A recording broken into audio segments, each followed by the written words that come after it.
We are live.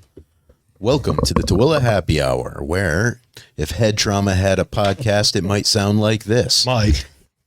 Our guest today, January Walker. She's running for Congress against Burgess Owens.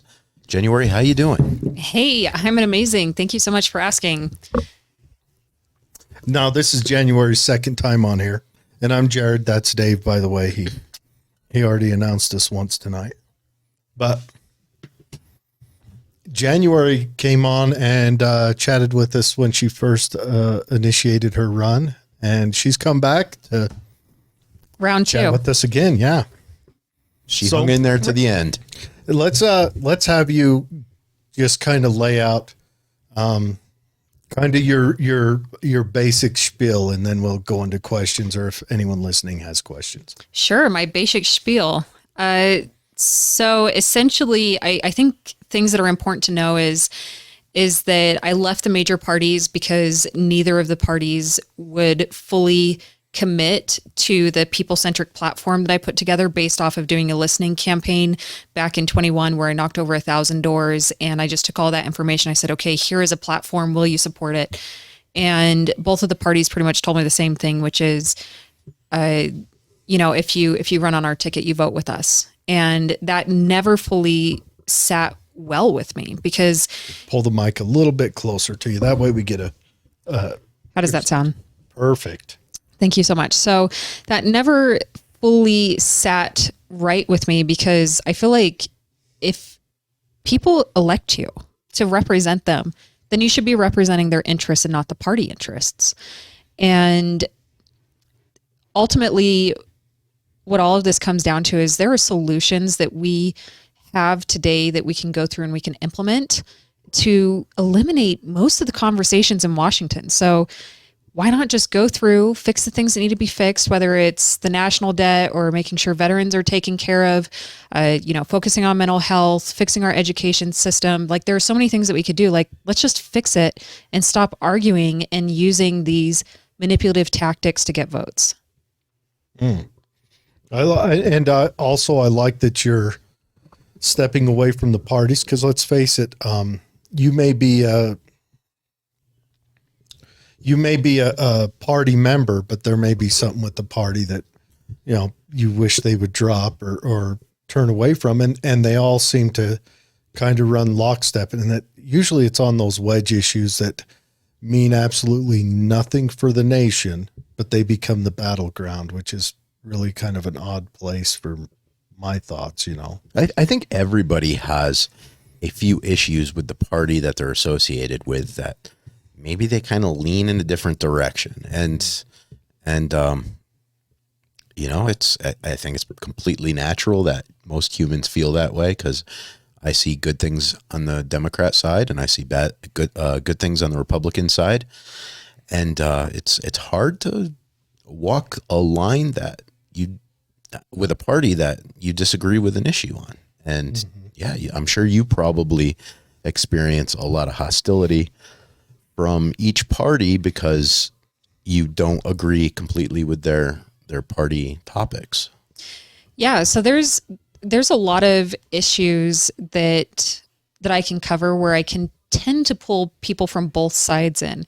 But the problem starts when people start to say, okay, this is actually something that I'm interested in. And then they're like, but it's not my party color, right? She's not our candidate, so I can't ever support that. And I think that that's really problematic, but I like how you highlighted, hey, there are things from both parties that I like, because I think that there's a lot of common ground. And Ronald Reagan actually had a great quote on this. And he said that somebody that agrees with you 80% of the time is a friend and ally, not 20% an enemy. And we really need to start remembering that as a nation. Yeah, I dig it.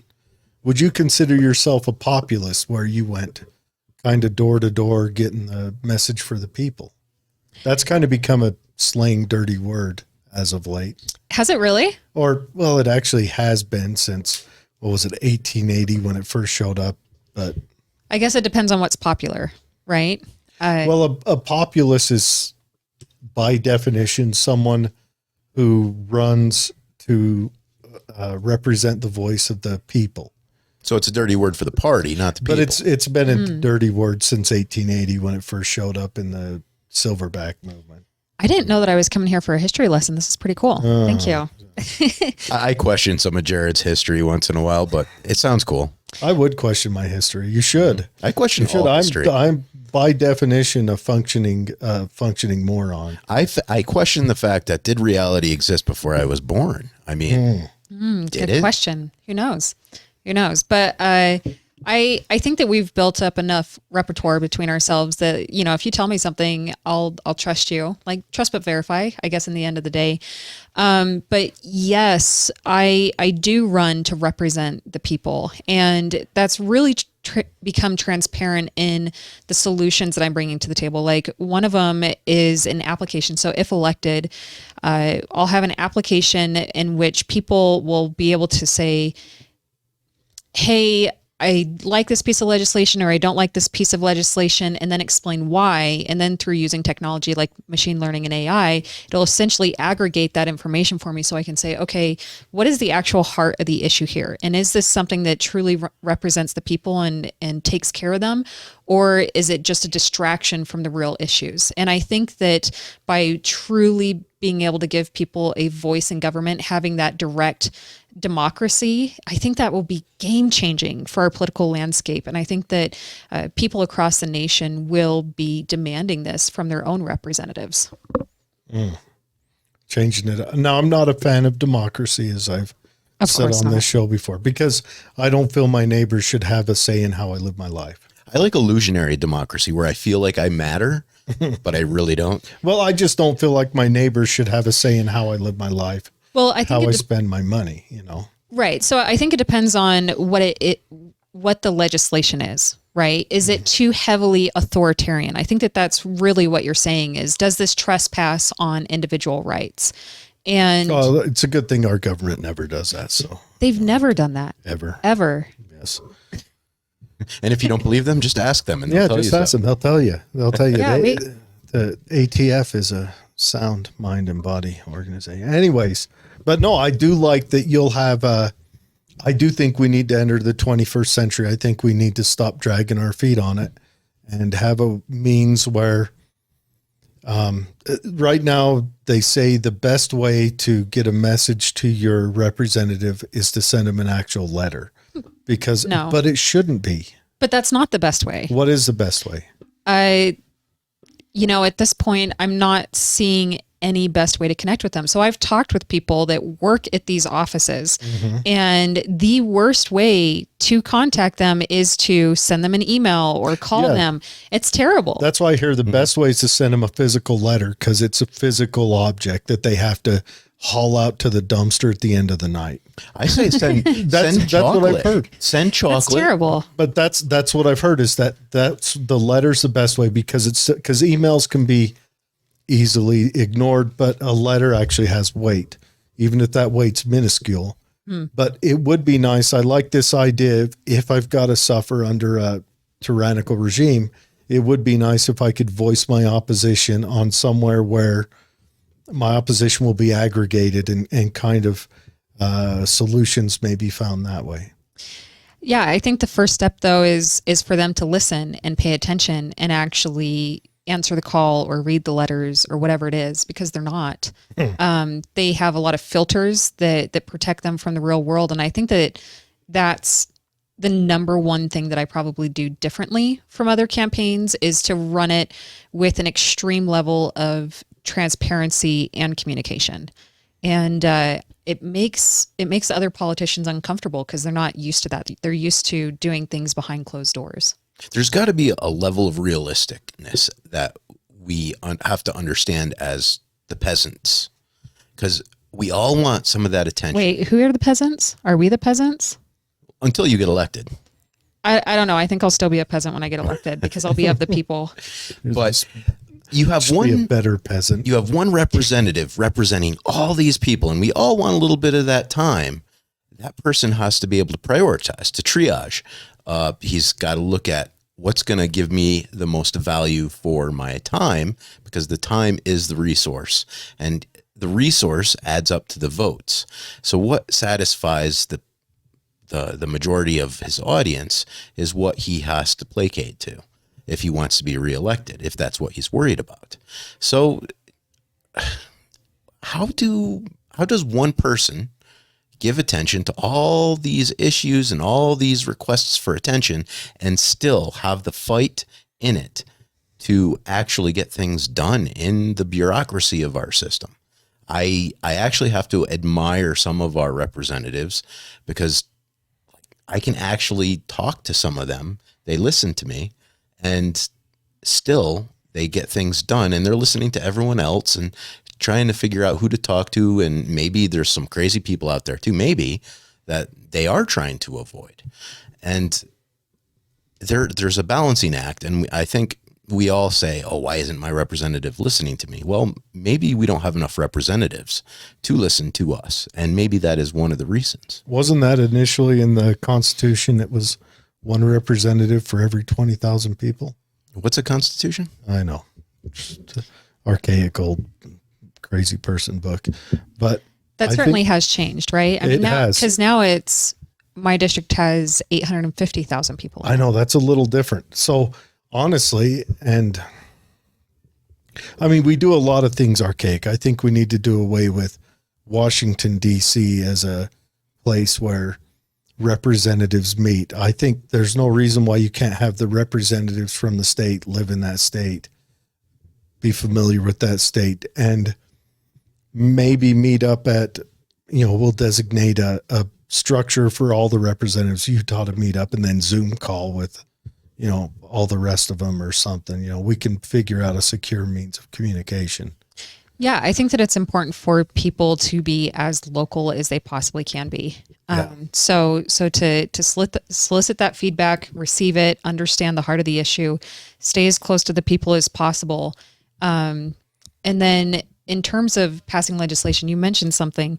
It doesn't matter if something's currently popular or not popular. The probability of that representative getting reelected is about 90%. And then if you want something done, it's like 30% probability that it gets done, whether people hate it or like it. Yeah, those are rough numbers. And it is. And so how's your experience with running been so far? You were talking a little bit about it, that you've hit some abrasive people a few times, that you've run into a few abrasive people, and people have gotten after you because of your gender and your age, a couple of things. So, and you said that mostly transfers along Facebook. Why do you think that is? So yes, I have received lots of fascinating comments on the campaign trail. And in terms of the arena, so like on social media, I'm on Instagram, I'm on TikTok, I'm on Twitter, and there's a few others as well. But hands down, the most hostile day in, day out is Facebook. And I have a lot of theories around that, but I think it ultimately comes down to the fact that we tolerate bad behavior on Facebook, unkind behavior, that it just has become expected that people will be cruel towards each other. And that's kind of what gets you attention. And it's just not necessary for the future of the world. Like when you start to look at what our future is going to be like and all the cool things that we're going to do, there's no reason to be hateful towards each other. And it doesn't matter if somebody shares, 100% of the same beliefs with you or not. Or even if they have a different political belief. Yeah, I think it's totally fine for people to have a different political belief. Yeah, you don't have to be mean to someone about it. Yes, you don't have to be mean. I don't know. I just find it absolutely bizarre because I'm not intentionally malicious to other human beings. Like, if something is wrong, I'll call it out. And that's really hard for me to do because it feels unkind. So when other people, just casually try and cut people down, it just surprises me. Well, here, think about it this way. Think of politics as a form of combat. Okay. I have this right. I have this right to bear arms. Well, you're very familiar with the 2A. Now, another human being comes to take that away from you, it's going to be hard to be pleasant towards that person, because even though it's not a direct frontal physical assault, what they're doing is they're going around the physicality of it to ask other people to do the physical labor of the assault. So if I can reach through a representative to utilize the police force to come knock on your door and confiscate your flowers or your weapons or something like that, in truth, I am using combative tactics to inflict damage on you. So a lot of times when it comes to politics, people have to realize it is a combat. It's just a combat where we're using other people to attack other people that we disagree with. That is a very fascinating point. Specifically because I think I told you gentlemen this, I can't remember, but I was given a list of books to read when I first started entering into the arena. And one of them is called 48 Laws of Power. And the reason that they had me read this book is because they said that something that you need to understand is the currency of politics is money and power. You may not like it, but that's the currency. And I would protest this and say it's wrong every single day. And they said, it doesn't matter. You have to understand what people are doing to you. That's the arena. Right. That is the arena. And, I've seen, especially over the last 2 weeks, I've seen other politicians deploy these tactics that are in this book. But there's one of them, one of these power moves that says something to the effect of always keep your hands clean. And I hadn't fully considered politics to be of some, like, to be that way of the people. So, where your neighbors would essentially keep their hands clean by asking the representatives to do things that may not, like, I had never fully connected that to the 2A. So kind of interesting. And it doesn't just have to be 2A. Look at Social Security. Look at that, how vulnerable the old people are, because someone like me who feels that I shouldn't have to pay Social Security, how can I resist the voting calls and the letter writing and the pleas to the politician to say, enslave David and take his money for me and my Ponzi scheme, because I made the investment and it was such a wise investment. It's like you totally researched and did your homework when you invested in the Social Security. I mean, geez.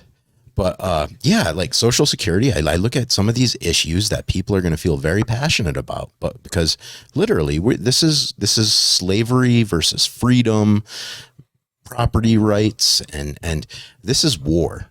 So whenever someone gets elected into a position of power like this, expect death threats, expect people to try to attempt to take your life.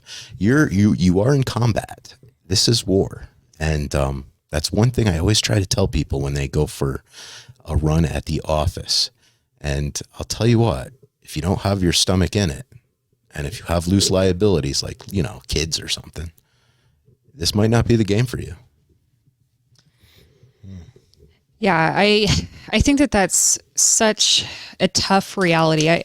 Because the very first door that I knocked when I went through and I did my listening campaign and I knocked all those doors, the very first door was a death threat.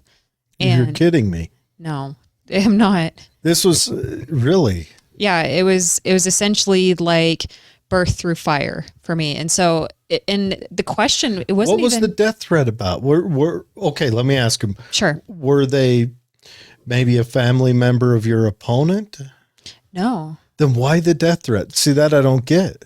Yeah. So the conversation essentially went like this. So I went through and it was a very basic question. So at the time I was considering doing US Senate. So I did like a statewide listening campaign, and I was down south. So this is in St. George, and just introduced myself, said, hey, my name is January. I'm considering running for US Senate, but I want to hear about what's important to the people. And the gentleman, he's like, well, when it comes to representation, and then he started talking about kind of what had been happening in politics.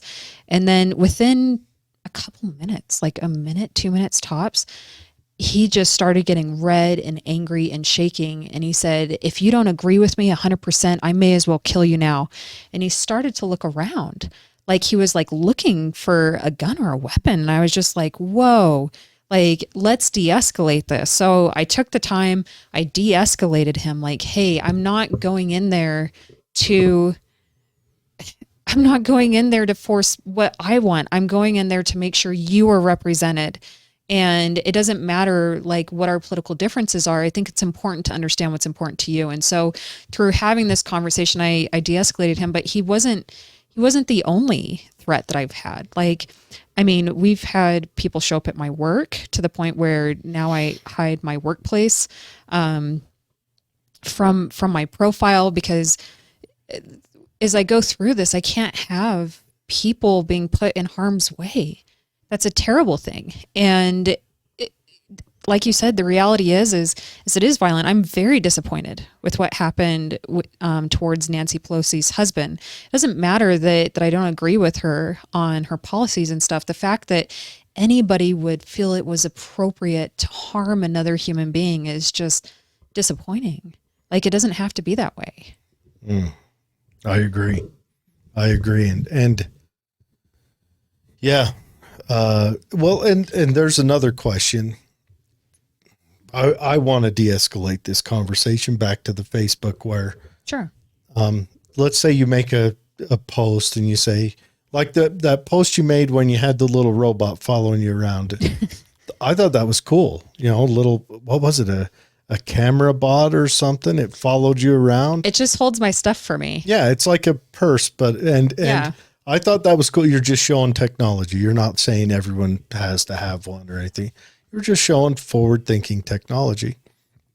But let's say you say, hey, this is a stance I want to run on.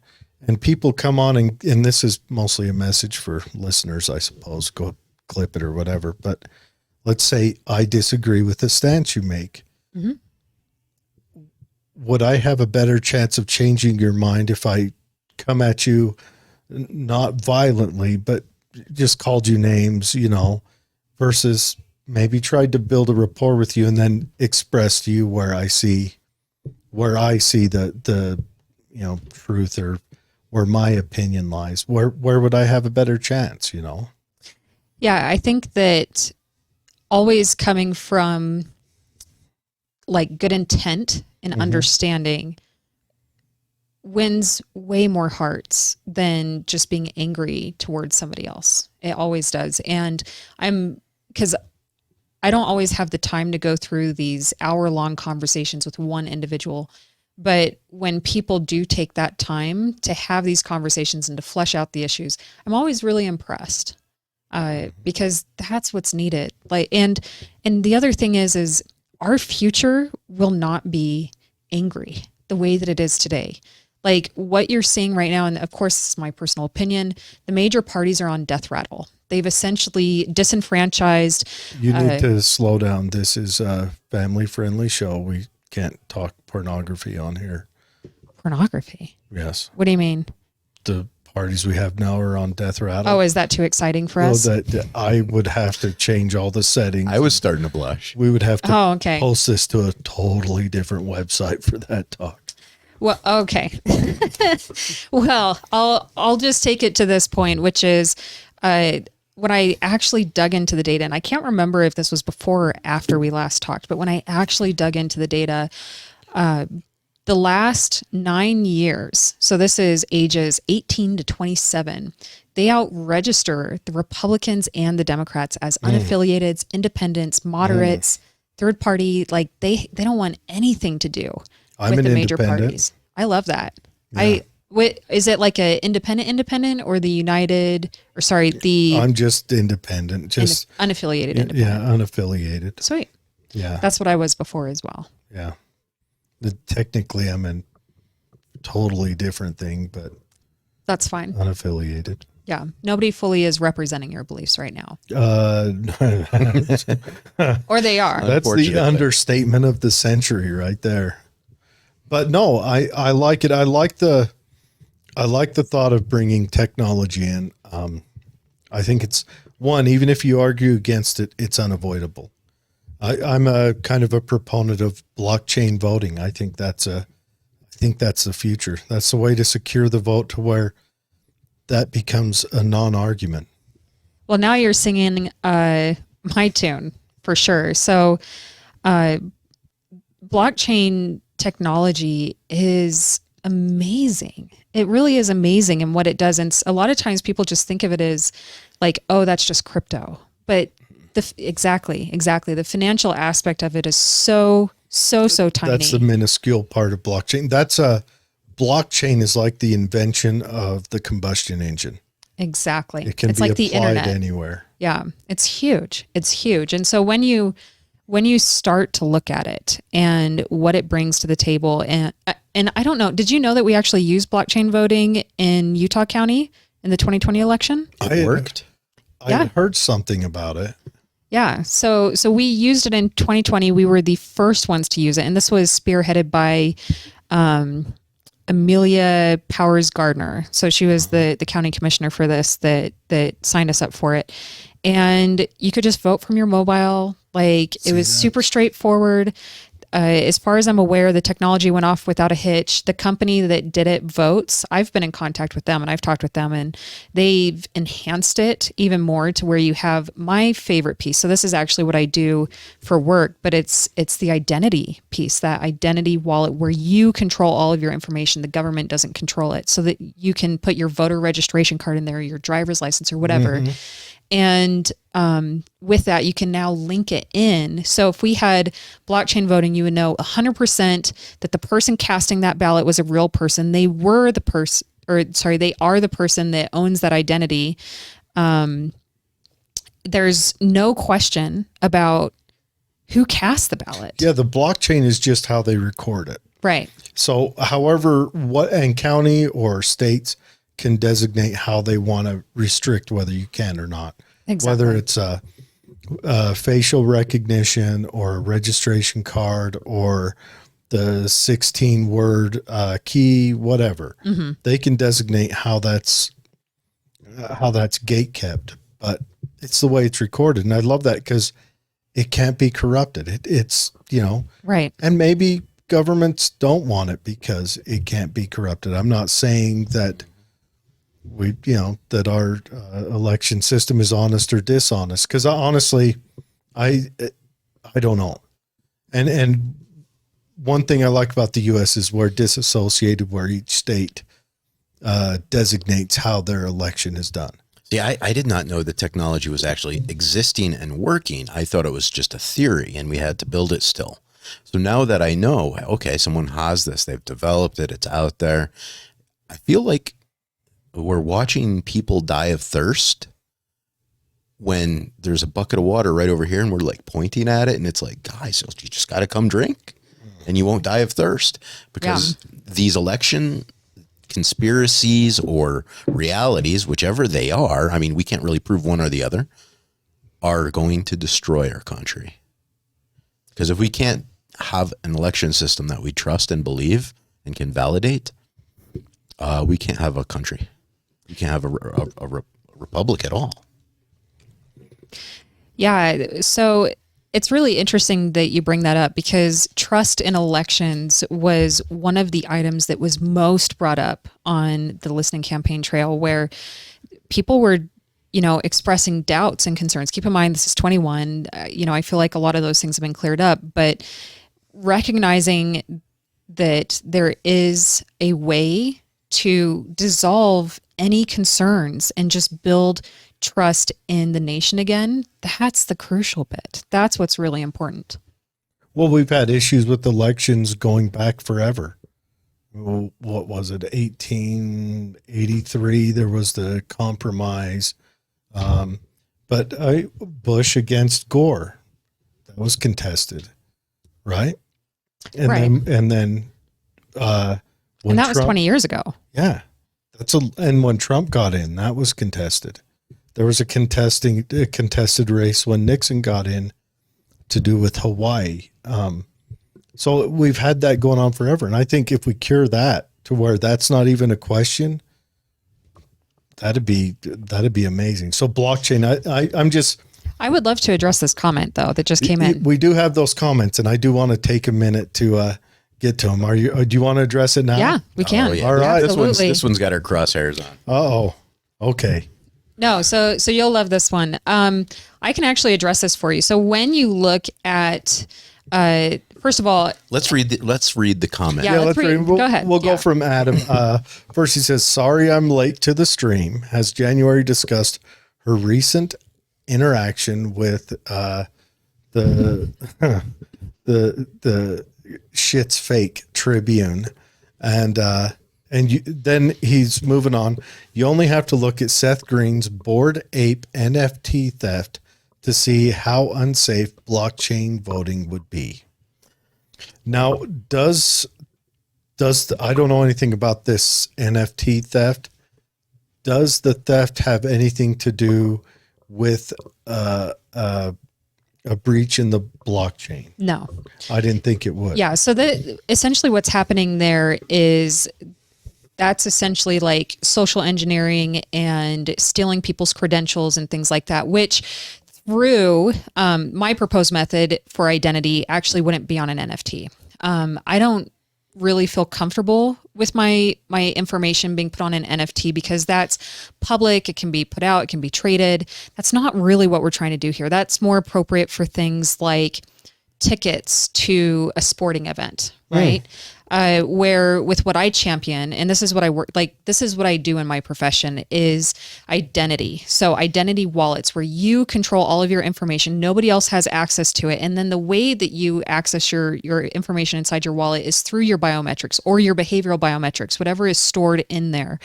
And that makes it hands down the most secure method to proof your identity. And then when you take that identity and you link it in, of course, there's going to be, I'm simplifying it extremely, but once you take that and then you link that vote into the blockchain, it gets written there. And The blockchain's the recording device. it's the recording device. What that means is it's recorded over multiple nodes so that if you want to corrupt it, you're going to have to corrupt all the many nodes all at once. Exactly. So essentially, I will have a piece of information. That information gets shared out with everybody. But the other part of this that people frequently worry about is I don't want who I voted for to be exposed. And I think that that's fine. There's a way that you can just add double layer encryption onto that, and people will not be able to see who it is that you were voting for. So your vote is completely private. And that's huge because you can still verify it. You can still say this was a real person that cast their ballot. They were a registered voter, over the age of 18, whatever it is. And then you can vote from anywhere in the world, which is great for our military members, like no matter where you are or are disabled or whatever it is. And that, I think it's about 90% of the nation has access to some form of technology. And then if they don't want to, they can still go in person. You can still vote. You can still do vote by mail or paper ballot or whatever that is, but you're just changing the technology that's behind it. Could you could probably even opt in to say, hey, I am David Weiss and I did vote for Donald Trump on your vote. I'm sure there's a way to do that with the technology if that person wanted to. Yeah. I mean, if they wanted to, for sure. Well, and you could set it up so the blockchain, like you said, records an actual person. Maybe it assigns as votes come in, just a number randomizer. So during this cycle, your number gets this, and it could even send you a response saying this is the number you got, and not record where it sent the response to. So you could even get in and verify that I'm number 3 million, whatever. And, Yeah. there's many ways around that, but blockchain, a lot of people confuse blockchain with the things that it's used for, such as NFTs or cryptocurrency. And that's where I was forever. That's where I was. But blockchain is the method of recording stuff. It's an Right. It's a unmutable ledger. database. Yeah, it's the means of storage. And you could have the thing I like about blockchain is that it spreads the information around enough that there's not one node that can be corrupted. we're like right now, paper ballots, they're secure, safe, whatever. The county hall burns down midnight, night of election. You've lost all of your votes. Yeah. Where blockchain, it's backed up somewhere else and backed up another, and it's backed up and it double checks itself. And then this incident here that this individual was talking about, it was a phishing attempt, and that phishing attempt was successful to what? Get a password or something? Yeah. So essentially they went through, like, how do you hack a wallet? You just, you get a hold of their information so that they can get in, and then they just steal your stuff. So, I mean, this isn't hacking a blockchain though, right? So that's not the heart of the issue here. This is essentially saying somebody took their information and gained access to their stuff. And so go ahead. No, I'm just kind of chomping on the whiskey a little bit. Okay, perfect. Yeah. How is it? It's this, you mix it with a little water and it's glorious. He's been working on that one for months. So it looks like you're drinking Crown Royal Regal Apple. Yeah, it's the apple number. Any of the Crown Royals, you mix them with half water and they're super smooth, and it's like punch. I think it's hilarious that you have to drink alcohol to talk politics. A lot of people would probably feel similarly. Good call. Yeah. But I'm trying to go through and remember where we were. So we were talking about. Yeah, what happened specifically with Seth Green's Bored Ape? Someone got a hold of his information and then took it. Yeah. So this is actually why it's so important that we have to change our laws regarding people's personal information. So this might take a moment. Do we have a couple of minutes to touch on this? We've got plenty of minutes. Okay, perfect. Wow. And plenty moments. of minutes and moments. Thank you. So essentially who you are is a person. Everything that you do with technology is recorded. So they have this thing called behavioral biometrics. So this is the way that you walk, the way that you talk, the way that you type. There's over 2,000 types of interactions that you do with your electronic devices that have been disclosed as being tracked. And when you start to look at this in detail, like, what does that mean? That means that your information, who you are, your entire digital essence is brokered, recorded, and sold to companies like these big, right. The data brokering, you've heard about that. Mm-hmm. And like they know when you're going to the bathroom and the whole thing. The one thing I want to know, I want them to leak it. On Trump's 2 a.m. tweets, was he on the can? I want to know, because that's what I like. I don't want to know. That's what I like to envision, that he's in there working on a growler and he sends that mean tweet out at 2 a.m. Like McDonald's has finally hit the wall. He's got it. And is that where it's happening? I don't know why I want to know that. So they should like mine his diet data. That's just maybe. That's just my comedy sense that I want to know. This is so disgusting. I don't want to know this. But I mean, but it knows. Yeah, they do know. They know so many things about you. And so the reason that this is important, like kind of circling it back a little bit, is that that's become a phrase. Circling back. Yes. You'll have to forgive me. I do work in business. No, it's okay. But that has become a phrase. Mm-hmm.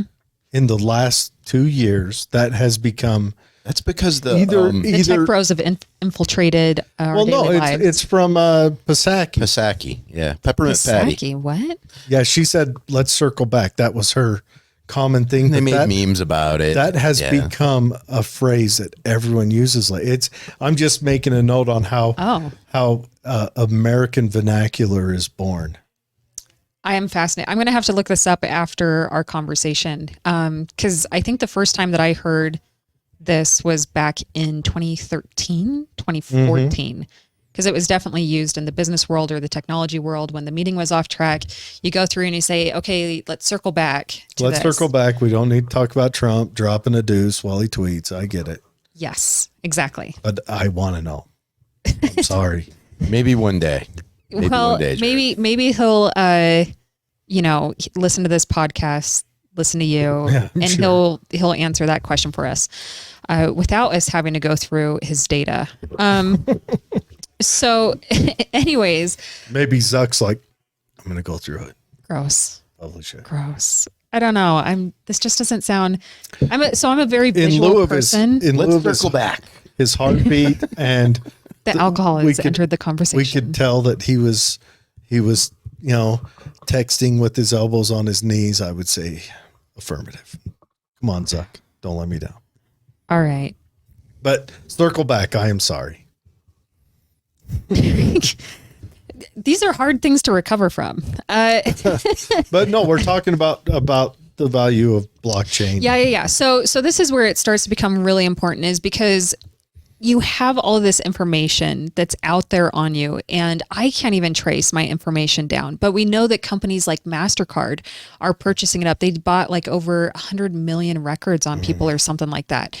And so they probably have information on me that I have never personally given them permission to. And then in the terms and conditions, they don't actually say like, oh, we're collecting every little movement that you have. They just say, we're collecting data on you. And you just think, oh, maybe it's what I put into my phone. That's where the tech companies are making their money. Mm-hmm. They're not making it off of our free Facebook or our free Twitter. They're making it off of selling what information they're gathering while you don't even know they're doing a survey. Exactly. And so the information that they are collecting on us, like, one, the American people need to stop being made into a product. It's inappropriate. Like, we are not for sale. And Congress did not put in the correct laws the first time around. So we Hold on. Oh, go ahead. Congress failed us? Yeah. I know. It's surprising. None of us would have believed that would have happened. But I thought they were upright and forward looking. What do you think? Do you think? I think we'll let her circle back on that one. Oh my goodness. We're never going to live this circle back phrase down. But yeah, so they essentially failed us. The laws that are in place today do not protect us, and they exploit them just as much as these companies do. So for me, something that I would actually champion is going in there, giving you back full control of your data, telling the data companies that they have to return your information to you. Then you take it, you put it in your little identity wallet. It's on lockdown. Nobody has your information. So if we don't, like, I'll give you one scenario that's completely probable. So like, they're talking about deep fake technology, where that's where you can. That's the future. That deep fake. Mm-hmm. That's where it's going to be. You're going to run for office, and I'm not looking forward to that. Videos of you popping up that are inappropriate, or it may even be people who help you out, but that's just not something you did or said. You're just going to see that's going to become a true thing. So yeah, we do need that, the ability to prove that wrong. Yeah. So, I agree with you 100% on there. So deep fake technology, in the future, you will be able to project somebody else's image in real life. And so today, you have your house, right? So we're on the path where your house will essentially be able to recognize you. It'll be like, bloop, bloop, bloop. Hello, Adam. Welcome home. And it'll just let you into your house. But if all of your information is out there and is readily available, your entire digital essence, especially when you look at like virtual reality or the metaverse, and how they now have these bodysuits coming out that can essentially track your entire movements, you'll essentially be able to pretend that you're somebody else if you're malicious and walk into their home. And so we have to get a lockdown on this data and give it back to American citizens, give them back their information. Otherwise, the consequences could be catastrophic. And people that are in Congress today, they don't understand this. I'm not trying to be rude, but there's no way Burgess Owens understands this. Absolutely no way. No, you're correct. Cause you're telling me stuff that I have never thought about. Like, I just learned about blockchain this year, and maybe last year, but finally understood what it means. Mm-hmm. And now you've got my mind reeling on, like, bodysuits. Yeah.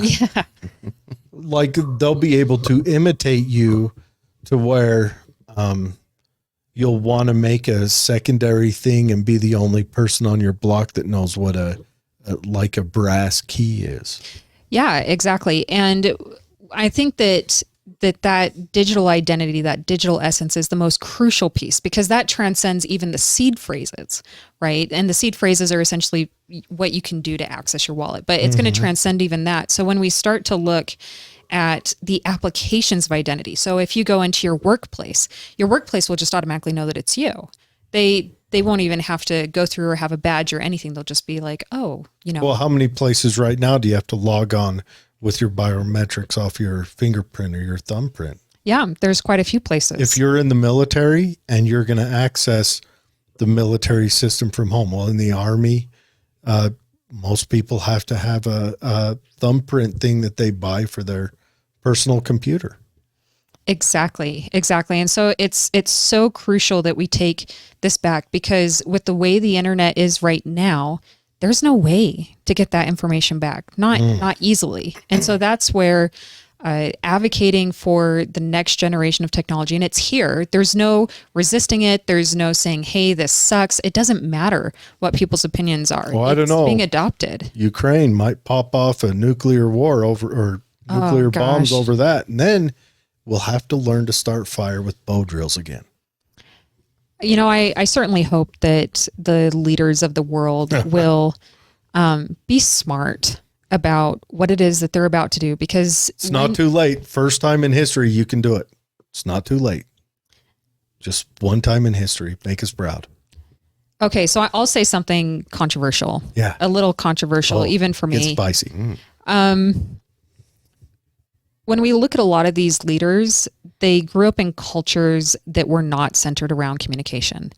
And I do think that the way that we were raised, and when I say we, I'm talking women, we were taught to use our words.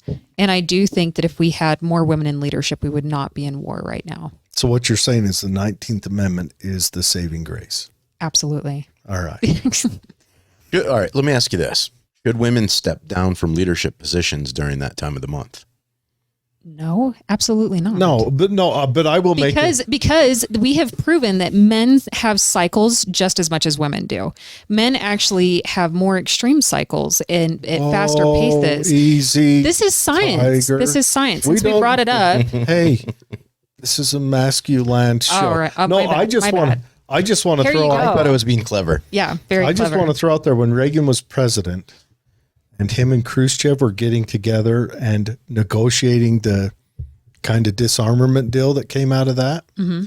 You know who it was who was pissed and fighting against it? Who? Maggie. Really? Maggie Thatcher was so pissed. She was irate at Reagan.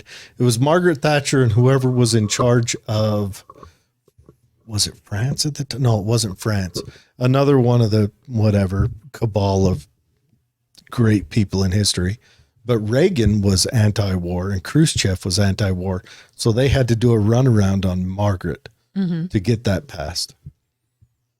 Like I said, I learn something every single time that we talk, like a little bit of history here and there. I think that you should do you already do just a straight history podcast? No, I do not. Okay. I do one about would listen to ghosts that. and Bigfoots and stuff. No way. I He do. does. Super fun. Wow. I enjoy that stuff. That's just fun. I can just crack wise and it's knock out the pressure of ending the world. Definitely. Should we revisit the comments? But yes. Okay. All right. So tell us about your Salt Lake Tribune interaction. Well, do you know what this interaction was? I have no clue. What happened? You have no clue. Story time. Oh, it's so silly. So I run a hyper transparent campaign, right? So anything that I do, it's pretty much online. If people want to have some kind of interaction with us, like all of my communication is pretty much public, just because you can't deny if something is public. And this is the way that I would do Congress as well. Is just be transparent and open about my actions, what we were doing, who we were talking with, what we were trying to accomplish, getting that feedback from people so that they knew that we were always being honest, because my integrity is so important to me that I don't want to lose it in politics. Like, that's what I have to come out at the end of the day with. And Well, and also you run an outside party, so you're running on you. exactly. Yeah, exactly. That's an impressive thing. So you're going to wear you. a body camera so we can see your duty day. I wouldn't be opposed to it. I would not be opposed to that. So Police officers have to.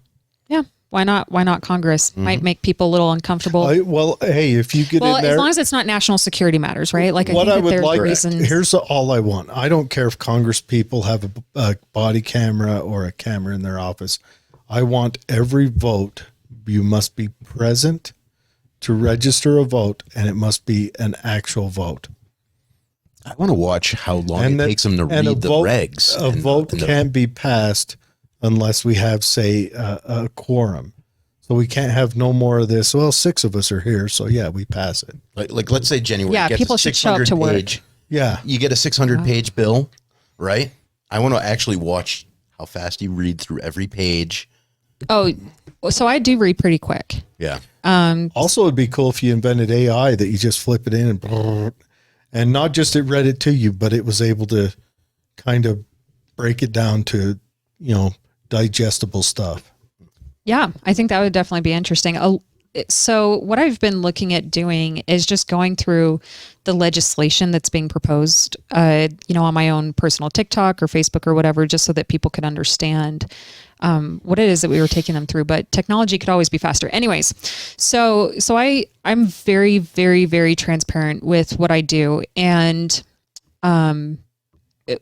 honestly, this goes back to the debates. Did you know that we qualified for the Congress debates? Did you? Yeah. Like Outstanding. Yeah. And now name what party you're affiliated with. The Utah First Party, correct?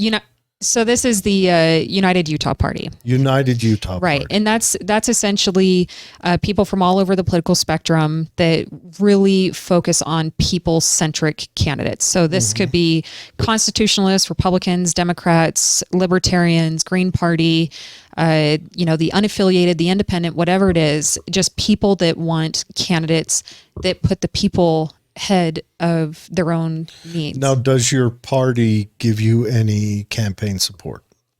Yeah, I mean, we have like volunteers, and they've helped me run advertisements, and they've done a really good job protecting their brand and making sure that they're like trustworthy and good, right? And I think that takes a lot to do as a party, and it takes a lot to it takes a lot to say we trust our candidates. As a guy who's closely affiliated with the Libertarian Party, I would know nothing of what you speak of, the guy running naked across the stage 6 years ago. Oh yeah, that was fun, wasn't it?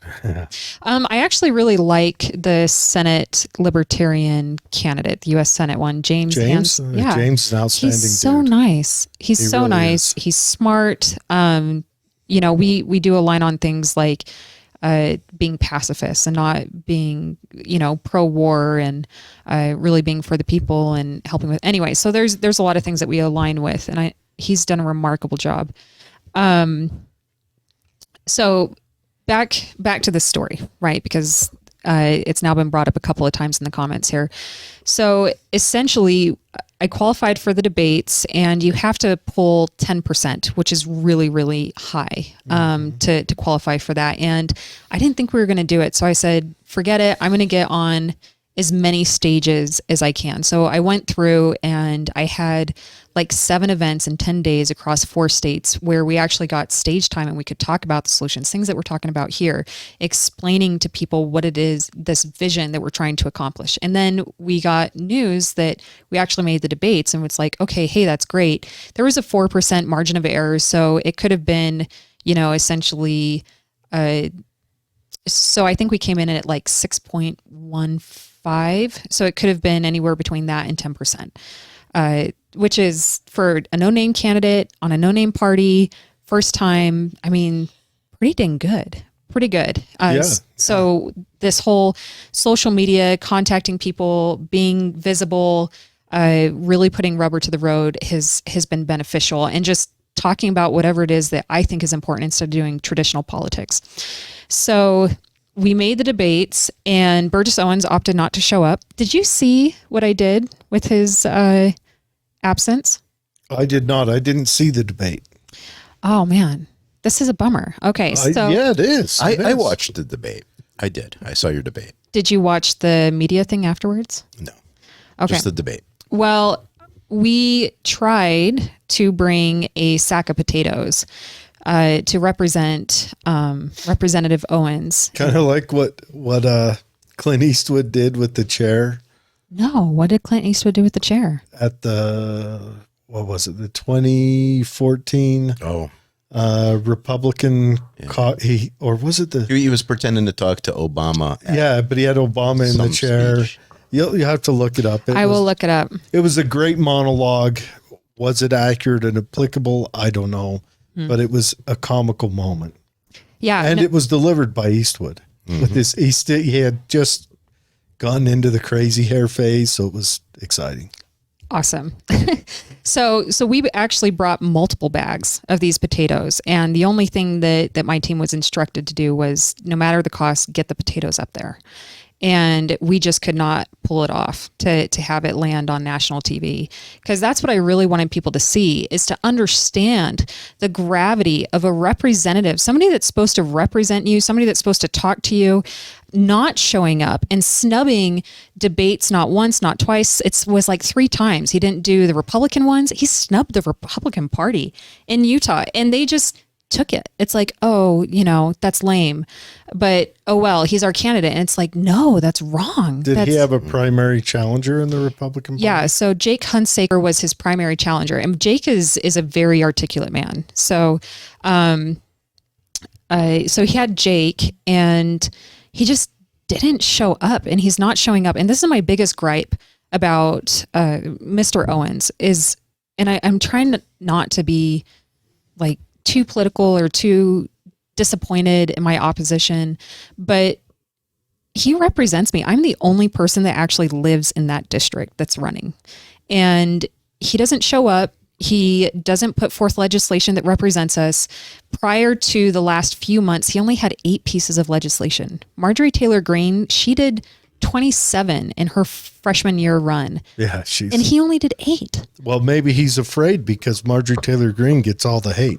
Well, I'm not going to say. I honestly think unduly she gets all the hate, but she gets all the hate. I'm not going to say a limited amount of legislation is a bad thing. No, Sometimes I say no legislation is a better thing. I've made that argument. I think right now, especially with the economy we're in, we need to harken back to that great Democratic president, Jimmy Carter, when he came out and said, we've got to stop this regulation. Our economy is dying.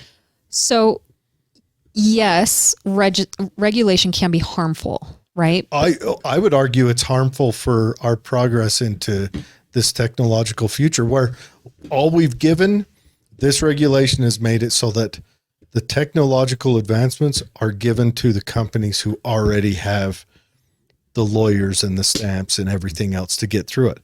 We have no startups. I mean, you're talking about available. cronyism.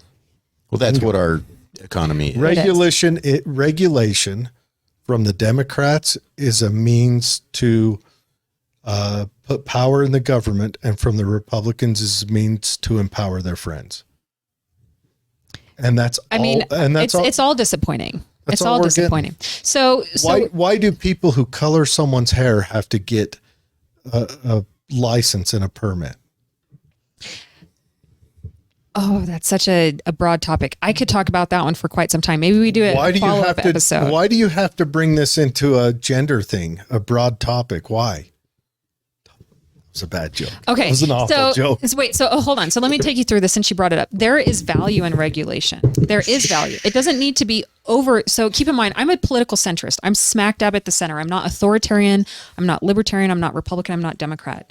Right. I just look at You're issues. right at the crossroads. I'm right at the crossroads. And so I essentially take on each issue individually. And this is what centrists look like these days. They're kind of like little stars all over the place because it's very objective thinking.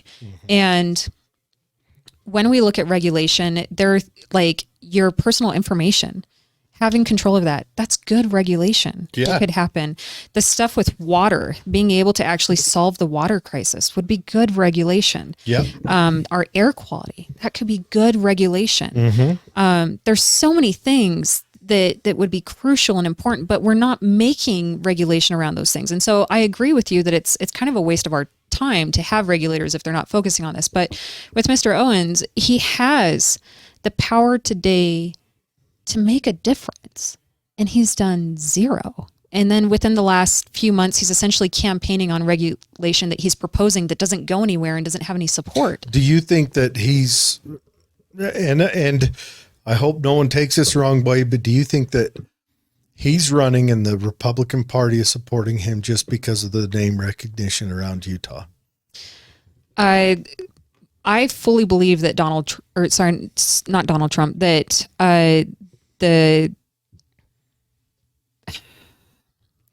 that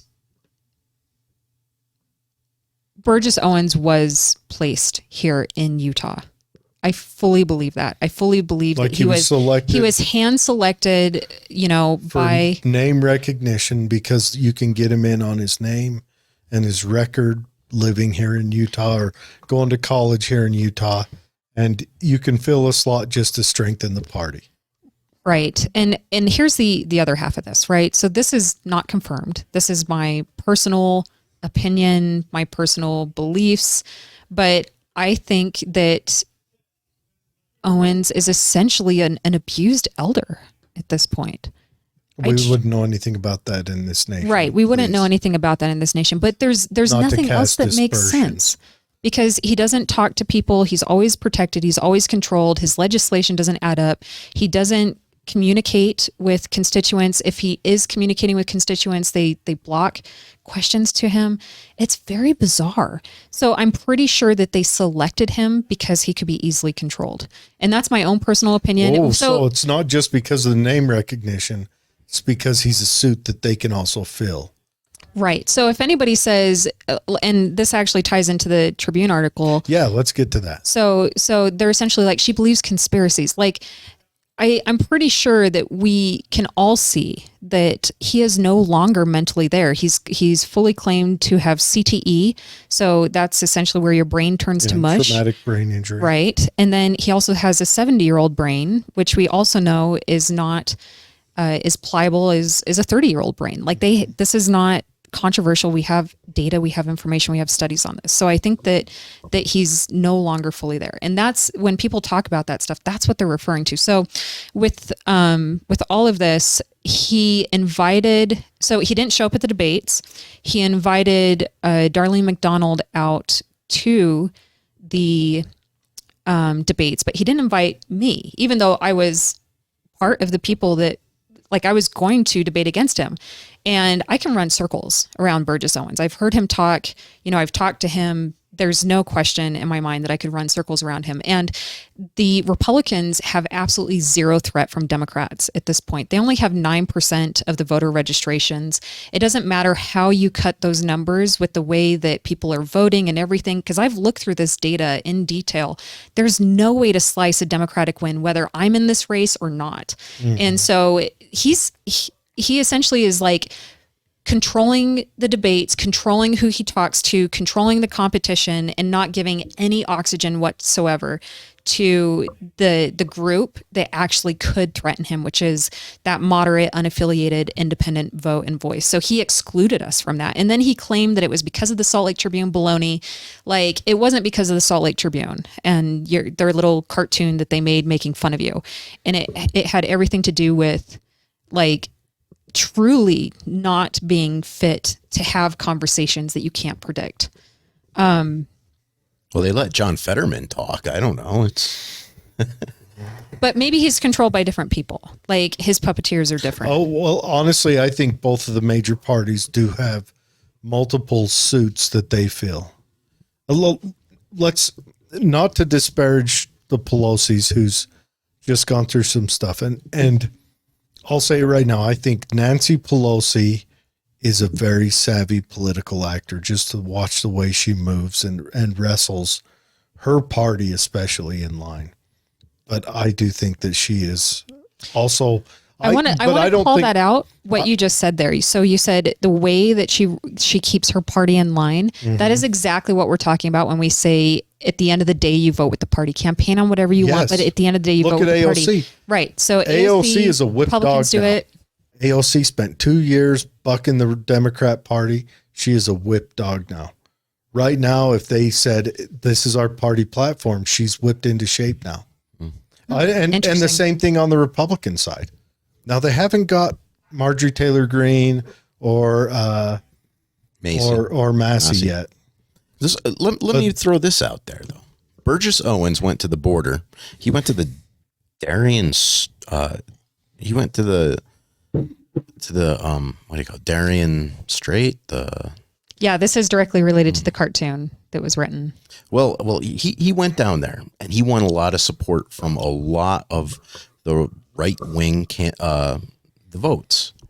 And I know that because, hey, when I talk to them, I'm like, well, what do you think of this January girl? And they're like, oh, Owens is my guy. He went to the border. I mean, I've gone to the border, but we can keep going. So and that's what I was going to ask you. Like, where are you going to place yourself to fill in that gap? He went to the border and he went and saw and interacted with the voters. Anybody can go to the border.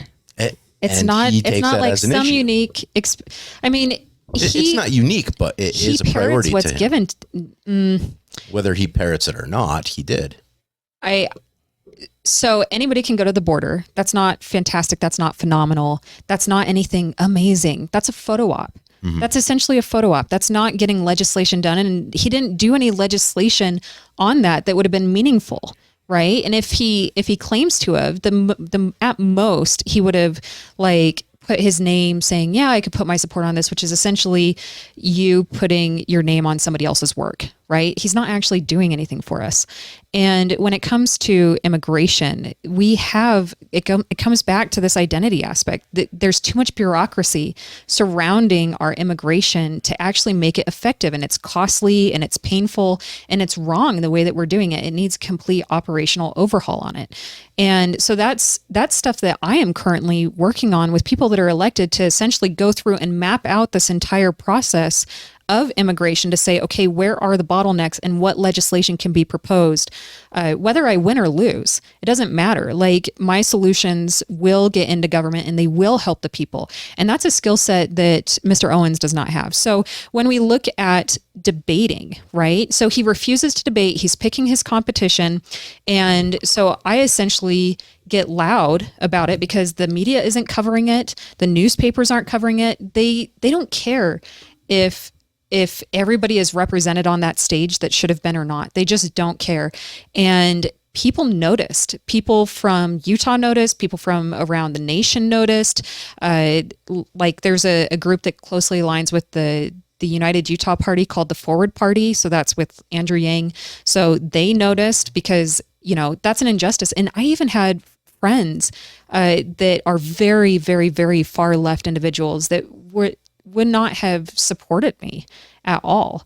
And from a voting aspect, right? So they had decided already that they were going to vote for the Democratic candidate. And they're further left than Democrats, like way further left. Well, in Utah, yeah, that makes sense. Yeah. So, I would say they're probably further left than AOC. Right. They definitely have some interesting beliefs, but even I'm sure it's all confident and coherent. Go on. Right. So, but even they got upset and they were calling this out and saying, this is wrong. You shouldn't do this.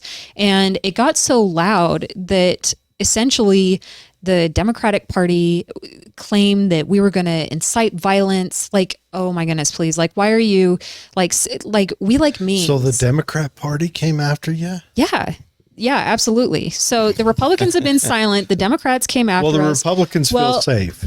Now, to keep it, I should disclose this. I was a little fierce with the candidate. Yeah, spicy. Because, it was very spicy. Essentially, I think that if I was in the other candidate's shoes and I would have been excluded or somebody was excluded, I would have demanded that they also be represented. But that's just because that's who I am. Like, for me, at the end of the day, it's not just winning. It's about doing the right thing. And I didn't feel like the right thing was done And so, you know, maybe I didn't have the lens of good intent that I should have had with her and think, oh, you know, she would do this. And then they tried to claim that I wasn't being excluded, even though we all knew that I was. And they're like, oh, you just had to call us up. But that's a very bizarre thing to suggest. When you are intentionally excluded, right? It's very bizarre to call up anybody and say, you should do this. So instead, because I do everything transparently, I got on social media, like I let people know what was happening, and so that they could watch it go down, because it was wrong. And it was wrong. And at the end of the day, the most disappointing thing that I've ever seen, probably in my life, potentially happened. And that was that their campaign manager called up my party, claimed that I was saying that we should nuke the debates, which I have never said in my life at all. Like nuke essentially these debates between these two people and become violent towards them, and things that I never even said. And so my party, in good faith, because they assume with good intent that they're being honest with them, right? They essentially are apologizing. They're like, wow, like that's terrible. You know, I hope that January's in the right state of mind, or being emotionally, like, cause they don't know, they haven't seen any of this stuff, but they straight up were lied to. By Democrats? Yeah. Well, no, let's not generalize here. Let's be very specific by a person that claimed to be the campaign manager, right? So by someone who claimed. Right, that was affiliated with the other campaign. So, and then secretly, they recorded the conversation. This is disgusting to me. By the way, this is completely disgusting. I would never do this to somebody. Welcome to politics. Yeah, welcome to politics, but it's disgusting. So, secretly recorded their reactions, took those reactions, and they said that, you know, to be honest, I haven't listened to the recordings because I don't really need to. But they kind of made an ad out of this secret recording with your party. And they took it to the Salt Lake Tribune. And then Mr. Schott, who, you know, he's a little fierce, right? But I think that he asks tough questions, which I have a lot of respect for. But at the same time... Isn't he the one that said we're brain trauma or whatever? He called you guys brain trauma? No, he's where I get the intro from. He said, well, if Head Trauma had a podcast, it might sound like this. That's my fault. And I said, you know what? Hilarious. Wow, Brian, that was genius. I'm taking that. We've asked him to come on. He says no. He says he only goes on we're not really important. On reputable media. Rude. Yeah. But he is a spicy, a party operative. He's totally a party operative. He's fun to listen to, because otherwise I won't find these great intros for our show. That's a good point. But yeah, but that's what we get in media nowadays. I mean, right. We get party operatives, and we get, you know, straw men. Right. So but all in all, like, I think that he was a little annoyed with me, he being Brian, aside from this whole other thing, because, you know, I'm a very loud candidate, right? I'm essentially saying, you are not saying people would say, you know, she's not Lord Voldemort here. Like, say her name. It's January Walker. You know, they're telling him, and they're harassing him a little, you know, online. They're making video, like these people that have become my supporters, have made like videos, a Donald Trump impersonator called Funny Donald. He's so kind. He's like, I'll give you cookies if you just write an article about her. And I think Brian got a little upset. And I also think that he was upset that we qualified for the debates, because now he feels like, oh, well, now the Democrats won't win. There's no probability of the Democrats winning. Did you hear what I did on the radio for you? No. Tell me what happened. Oh, gosh. Okay, so Rod Arquette and Greg Hughes were doing the show, and I called in. No, not in this studio. Oh, okay. I called into their radio show, and I was like, I'll have to get you the date so you can look it up. But yeah. I was like, yeah, I'm so upset that Burgess wouldn't show up for the debate, because I was really excited to hear him debate, not the Democrats, because Democrats bore me, but this third party candidate, January Walker. Did not. She's a little snapper. In front of Greg Hughes? Oh, yeah. No way. And I had to be quick, because they were like, click. No Oh, yeah. way. Send that to me. That would be hilarious. That's the We'll thing. put that on our. So, okay. So this is straight up protectionism though. It is. It is. Well, it's also the media control. Yeah. And do we have to go into conspiracy theories and talk about Operation Mockingbird, that our two-party system's being upheld by our media machine? But the media slides into two parties and two parties only. Like you're not going to get on KSL and have an honest and forthright conversation. Same, you're not going to get on any of the others. They're going to, because they've got their selection. So I want to give some credit though to the news media. Okay. And that is initially, yeah, we did get ignored. You know, I sent hundreds of emails, like trying to be like, hey, this is what we're talking about. This is who we are. They didn't really even do the press release for, declaring my candidacy or anything. But since qualifying for the debates, they have given us air to spread the message. So like Heidi Hatch from KUTV, she brought us on. You have Lindsay on air that has reached out for like information and quotes. We do have groups saying, hey, invite us to your election party, which you guys are invited to as well. yeah, like the public is. We're coming to it. Good. I'm Is so there going to glad. be alcohol there? Alcohol is actually not allowed on government grounds. So it's going to be a sober party, but Bootlegging, guys. I'm going to do a show Oh, on no. how to properly bootleg. can I just not be a part of this? Can you not do it at my party? Do what? Yeah. Okay. Perfect. Do what? Yeah. Well, it's not my party. It's my party's party. But They're holding it on government grounds. well, yeah, Where at?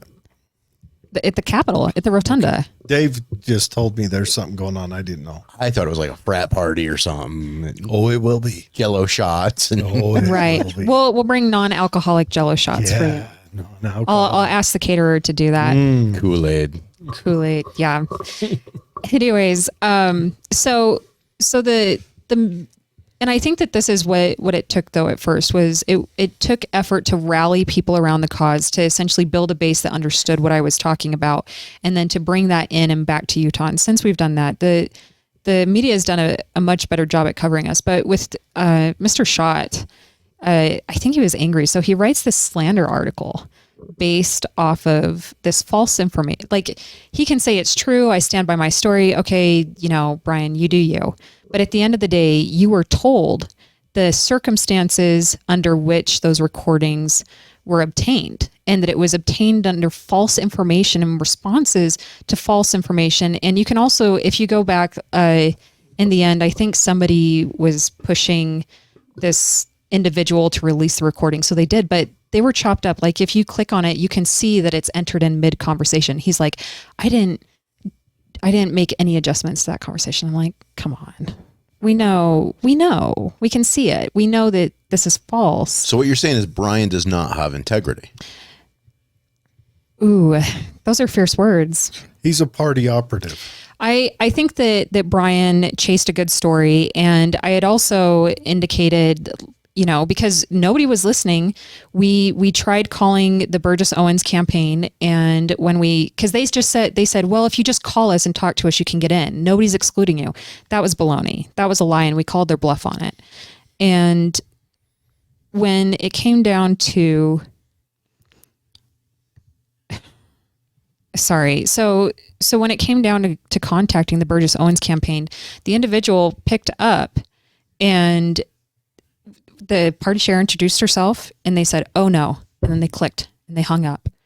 And so it was like, okay, well, if they're not going to talk to us, they can talk to the people, because this is a public number, right? Like every single candidate is required to give a contact for the campaign. So I put up a public number, the public filing, and come to find out after the fact, I didn't even know this until, Brian mentioned it, because he reached out to me for information.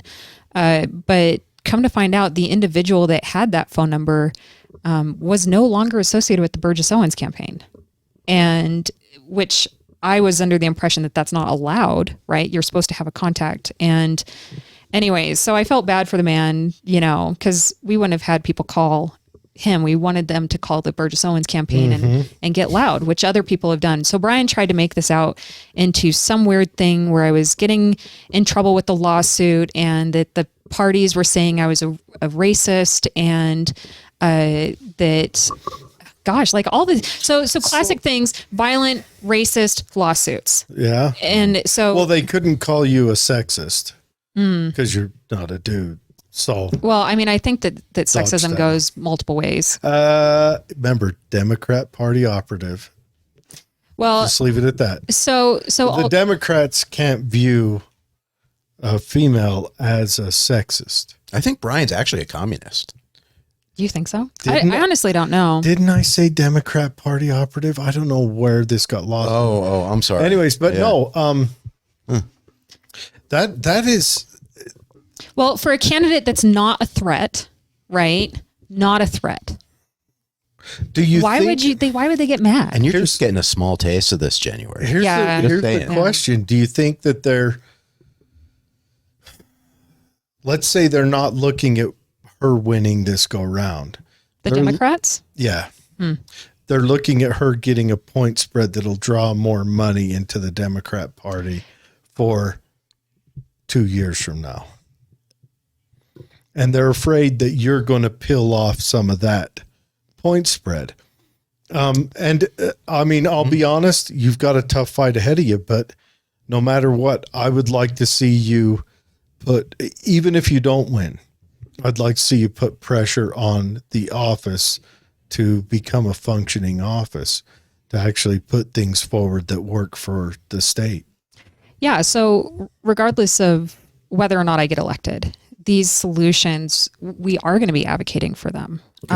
What can I ask you some Sure. pointed, specific? Yeah, go ahead. And me and Dave talked about this, and I'm going to say that I am of a schizophrenic mind on this, but what do you think about public lands? Should that belong to the state or to the feds? Or to me.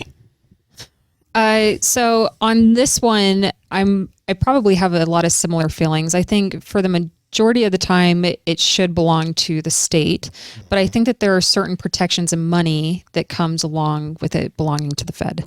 And so I think that we need to carefully select what lands those happen to be and determine what protections we want on the specific lands. I think the question is, would a state deal with it any different than the Fed has? Because the Fed has been schizophrenic on how it deals with stuff, depending on The whiplash that it gets in executive power. branch. Yeah. Where a state might be a little more level on how it deals with it, and a state might learn how to deal with it better. I'm also a hunter, so I rely on public lands as a hunter. So I'm very schizophrenic on this. Like, this is one of those ones where I have to argue with myself on it. I think that we should err on the side of protect. So, and this is just because I think of like our water, our air, the trash that we have, the animal populations, the things that we're seeing with the bizarre weather. that's Private been lands happening. always have the best animal populations for hunting. Oh, good. Always, 100% of the time.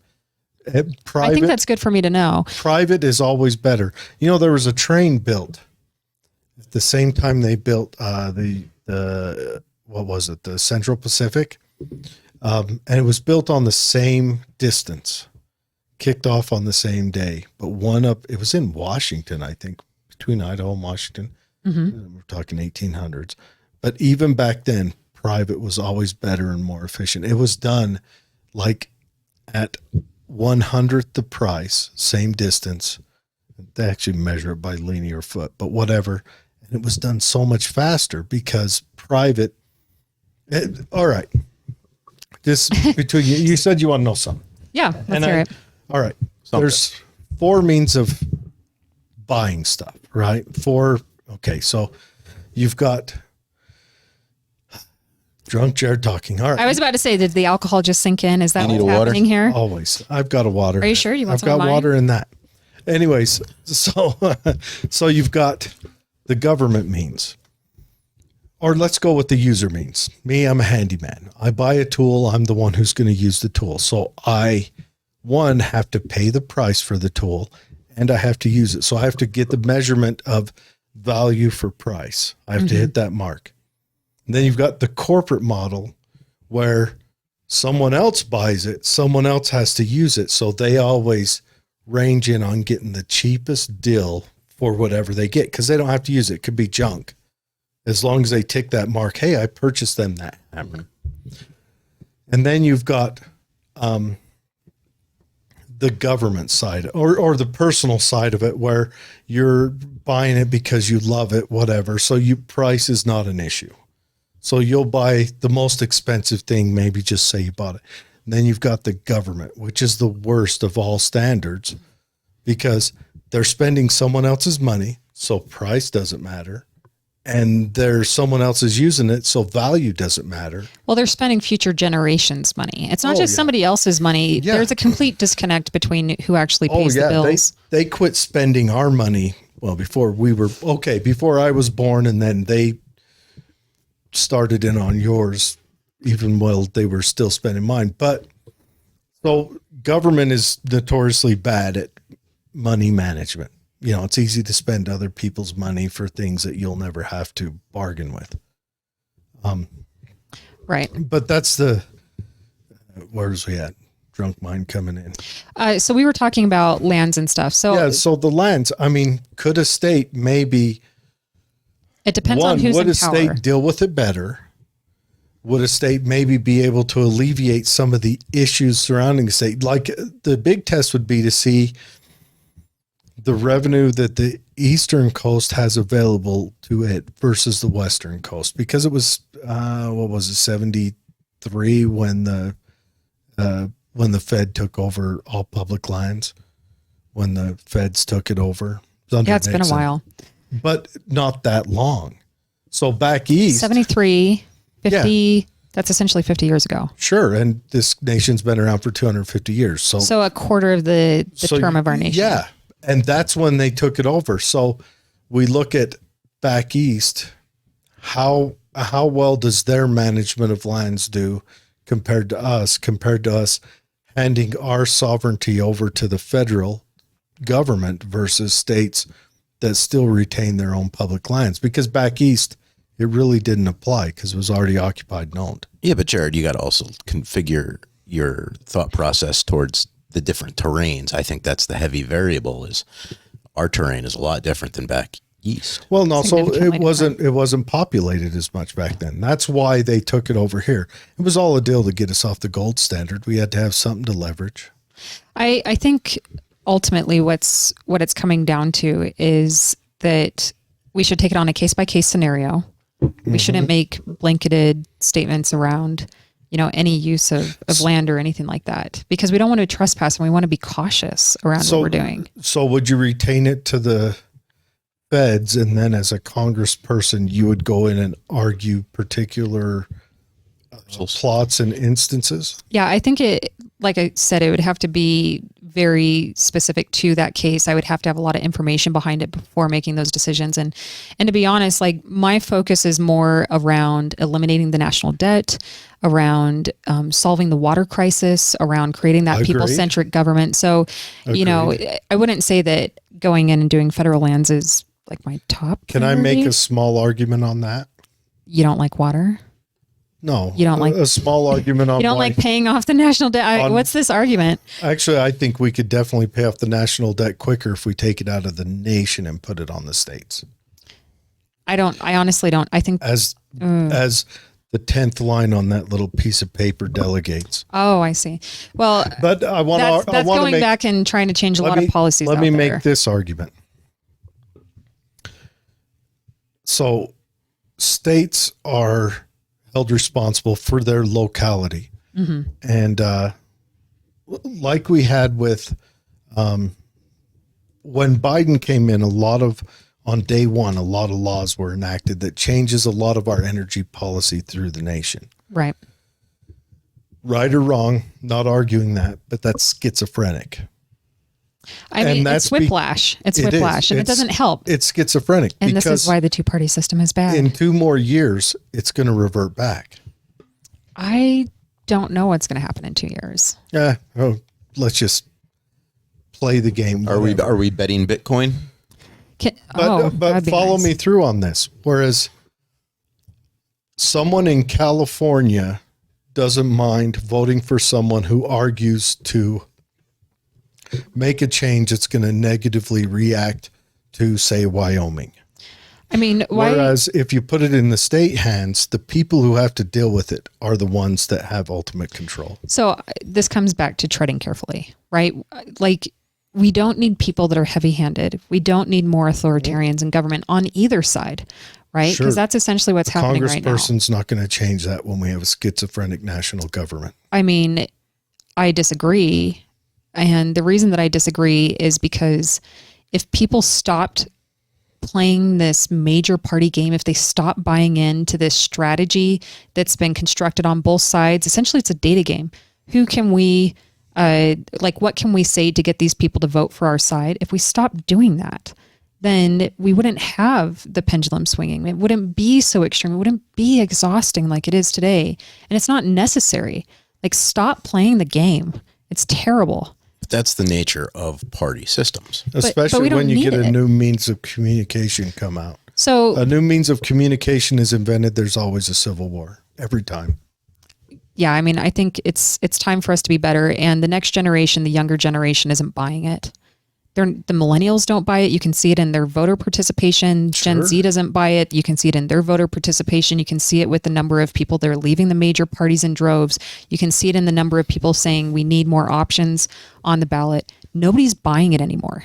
Like I said, the major parties are on death rattle, and they're putting us at the center of this tribalistic war, and it's exhausting. So that reminds me, before I forget, I do want to land this last little bit, which is, it doesn't matter what happened with the Tribune or not. Like, for me, I can apologize and say, you know what, I was in the wrong for thinking that maybe there was bad intent there. If there was, to give people the benefit of the doubt, I don't think that that's a bad quality in a leader. And I'm totally fine with giving forgiveness to people that opted to lie and to have bad behavior. And I'm totally also willing to give forgiveness to people that wanted to participate in that. Like, and just say, look, we don't need to add to the anger in politics, and we can be better and we can do better. But now we know what people will do to keep their power. And we know that they understand that we are a threat to their power. And we're going to come back year after year after year, and we're going to fight for the people. And it doesn't matter if they want to slander my good name. It doesn't matter at this point, because the people need to be put first. I like it. Do you think he's just afraid that his party won't maintain second place? Yeah, I don't. If you get in, Yeah. even if you beat Burgess, that's going to knock his party down to third place. And maybe he's just trying to make sure that, because no matter what now, I would say the Democrats are going to be third place. Yeah, I mean, they're technically already third place. They just don't realize it and know it yet. And that's okay, right? Like, sharing this information out, getting people to understand that the districts, when they were redistricted, the Democratic voice was split up. And now the moderate voice is second place, potentially first place, depending on how you slice it. And that's the reason that Burgess Owens doesn't want to debate us. That's why he's running. That's why he won't do anything. That's why he tries not to mention our name, because they let the Salt Lake Tribune into his rescheduled debates in the end, but they didn't let us in, and they didn't let the people in. So what does that tell you? So now let me ask you about his rescheduled debates. Was it an actual No. 1v1 debate, or was it camped questions?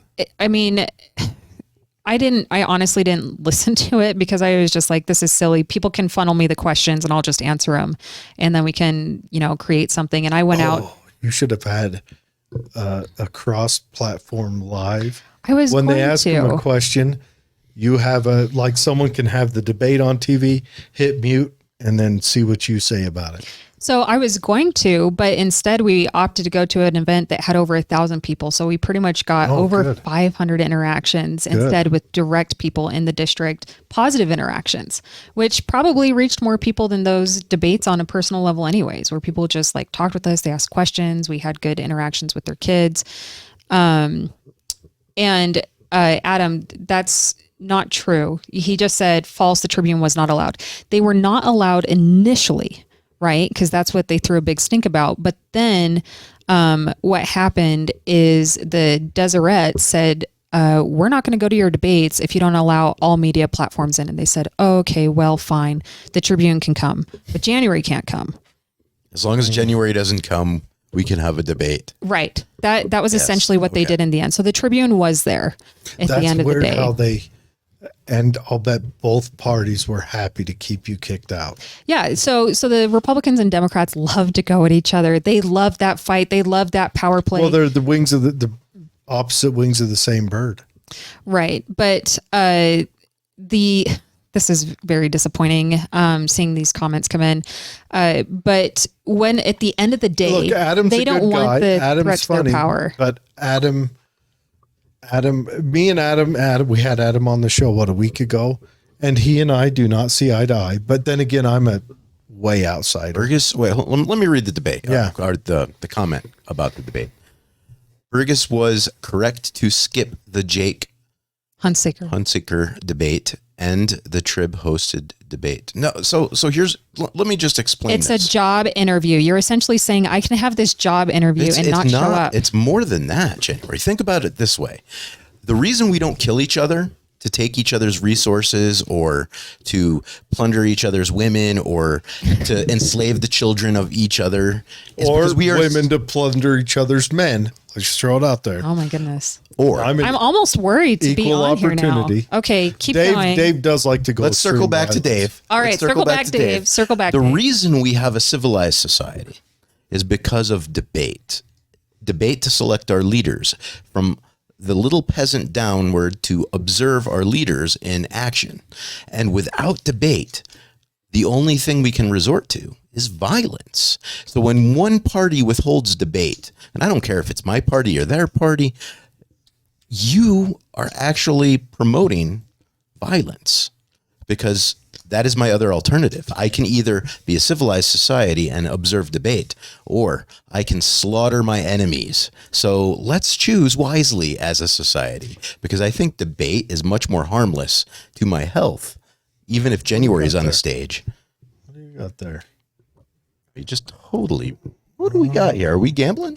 No. So I picked these up at one of my events, and I find them to be great knickknacks. They're just Is that a QR code on the back? It is. So those are QR codes, and that's essentially like one of the blockchain groups. And I don't know why I had it in my pocket, realized it, and I was like, oh, this will be great that- to. like, Oh, David's on a tirade. Let me just That play with is- my funny. knickknacks. No, and they got some heft. Yeah, they made good ones. Dude, they made this good is- ones. This is like a challenge coin. Those are clay. for you Are you going to show it to him? for you civilians out there. When I say a challenge, Well, if you show it to him, is there a QR code on it? There is, but Okay. I don't think it'll. This QR code's on the other side. it's a little coin. Scan this and take his Bitcoin. Are they bitcoins or No, it's not. A Bitcoin. this is it like a business card? It's like a business. So Okay, so scan it. Use it, dude. I'm actually going to use these for my campaign next time. Purple, Yeah, it's going to be purple. It's going to be Purple? cool. It's going to have like the purple with little white stripe. Yeah, it's going to be awesome. So I'm going to do those, and I think that would be a great memorabilia. Dude, I love it, and I love the QR code moving into the future. Very cool. Yeah. Advertising with that, it's small, it's simple, it's quick. Using Venmo and all that, where you exchange it quick. No, that is awesome. So to circle back, yeah, let's have debate rather than not have debate, because the other option is horrible. So Burgess, whether or not you are being called bad names or racist or sexist or whatever, show up and battle on the political arena, because I don't want to have to battle in the streets. I think that maybe that is what people thought was going to happen, is because as far as I'm aware, nobody even like showed up. They were saying that there was going to be a riot there and they were going to have security and protection and that she's violent, saying crazy things about me. It's like, I'm a pacifist. Like, I don't support violence on any level, right? Like, maybe you don't understand who I am. But they were saying all these terrible things. And then maybe that makes sense. Maybe they thought we're saying like, oh, if we don't let her in, people will. I don't know. I just hadn't quite thought about it on that level yet. I also think it's Utah where let's face it that the parties feel like they have a stronghold on our nation. Oh, they totally do. I mean, we haven't had a shakeup since 1842. Well, the shakeup is now. The shakeup is happening now. I completely agree. We need it. Yeah. Because I need a new party, a new face to curse out. Thanks. I do. Because right now, these two we have has failed us. I'm just wondering, which one do I want to see fail first? I know which one for me personally failing first would probably be a benefit, but they're both dog crap. So let's put it this way. I'm fine with keeping the Republican and Democratic parties. But they cannot have the weight that they have today. We have to have more voices. We have to have more people. It shouldn't be controlled the way that it is. And the way to do that for people that are listening is open primaries. There's no reason, I calculated out, it's like 0.001% of our state makes the entire decisions for the entire state. And also, in terms of politics. I think open primaries would keep us from running to the extremes. Exactly. And I think if people, because the primaries, the Democrats go, and especially in Democrat strongholds, they go, and the person who's the most extreme passes the bar. And the Republicans, like out here, the person who's the most extreme or says the party message the loudest and the strongest passes the bar. And I think open primaries would make it so that people who have to find a medium and a message that can hit that gray area would pass the bar. And I think we need that. Yeah. So, and I've been wrestling with that in my mind for about a year now. I'm a delegate guy. I think the delegate system is better. In Utah's delegate system? If the delegate system was the decider. I do love it how... If you put both systems in place, then what's the point of it? I do love it how the Republican... Here in Utah, the Republican caucus is held in this great big building, and the Democrat caucus is in some rando's backyard, and all 4 delegates from the state show up. And yeah, I personally think that we have deployed protectionism to the extreme. Yes. Like I've been in these groups that, they're delegates. I see what they say. I see what they do. I see what they're doing. And it's just protectionism. Like if there wasn't protectionism within that system to the extreme that it is today, then fine. Yeah. Like have delegates. But I think that is part of the corruption that we have right now. Now, the delegate system can only work if people get involved in the system, because like if only 3 people show up to your delegate meeting to elect your delegate, chances are it's probably just 3 communists in the Antifa party trying to infiltrate. My argument is just the basic argument is if we have open primaries, people will quit arguing for the pendulum, because the pendulum is destroying us. The pendulum is destroying us. I mean, you weren't alive then, but maybe at the end of it. But do I need to tell you what year I was born? Okay, so you were 2, but in the I was 2. Okay, thanks. In the 80s through the 2000s, I mean, or even the 60s. Remember, it was Berkeley who argued for free speech. And the pendulum has swung, and now it's Berkeley who's arguing to shut free speech down. And that's killing us. When it was the stodgy conservatives that wanted to shut free speech down, now it's the conservatives giving a message, and it's the very same people. That's the crazy part. The very same people who were marching at Berkeley now are the Democrat operatives who are trying to shut free speech down. Power is it's wild thing. But that's the pendulum, because that side has gained control. They maintain the media, they maintain the universities, and as of right now, they control dominance in our political theater. Yeah. And that pendulum's going to come back, and it's going to be negative on the other side. And I think, and maybe I'm wrong, but I do think an open primary might be a bulwark against that. Yeah, I think that it will be beneficial for us. And then we just had another, I don't know what the obsession is around Burgess Owens and his poor behavior. As the others should have demanded January's inclusion in the second debate, Darlene and January should have demanded a new debate moderator first to get Burgess to show up. So here's the thing. I was aware prior to Burgess's release about his stuff, his information. They didn't tell us everything.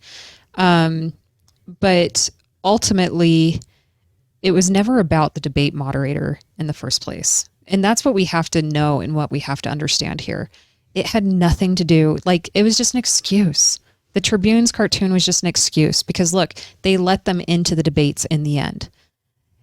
They let them into the debates, right? So it was never about them. What it was about was controlling the platform because they didn't want to have him outside of a controlled environment. So it was what excuse can we pull out of our hat to control this debate, to control the information, to control the candidates that he goes up against. That was all this ever was. So, well, not just that, but the Democrats already know the message. He knows the message to argue against. Exactly. And you he doesn't want the wild your card. message can pill Republican. Yeah, I can appeal to Republicans. I can appeal to Democrats. I can appeal to libertarians. I can essentially pull people into logic. That center undecided vote. I've been able to pull even conservatives, because they watched what happened. They watched it go down. And so people that are paying attention are not being fooled by Burgess Owens' bad behavior. So there was never any intent on my part to demand a new moderator because we knew that it was not about the moderator. And in the end, he proved that it wasn't by excluding us from his debates or rescheduled conversation. What was this moderator issue? Did he not like the moderator that was? So it was a stretch in the first place. So essentially, because if it was about the moderator, then the moderator would have had to have been Pat Bagley. So essentially, Pat Bagley, he's like one of the longest standing political cartoonists that's been employed in the nation or something like that. And he creates some funny stuff. He creates some stuff where I'm like, ugh, that's not very nice. That's all political. Right. So he essentially made this cartoon after Burgess went to the border, and Burgess Owens, like verbatim, used the same language that, people that had prejudice in the past would use. And so he just made a cartoon about the history compared to now and said this is essentially the same thing. And let's face it, a Republican political cartoonist is not getting on a major newspaper in the United States right now. I don't know. Do they even exist? Yeah, I think that there probably are ones. Scott Adams got all of his stuff canceled out of the... Did he? Nationally, across the board, overnight got canceled.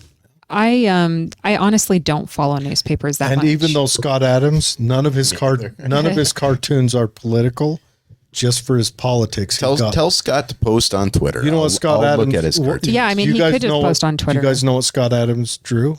No. Dilbert. Oh, okay. Yeah, I do know that I'd one. ban that too. Dilbert got 100% ban because of the artist politics.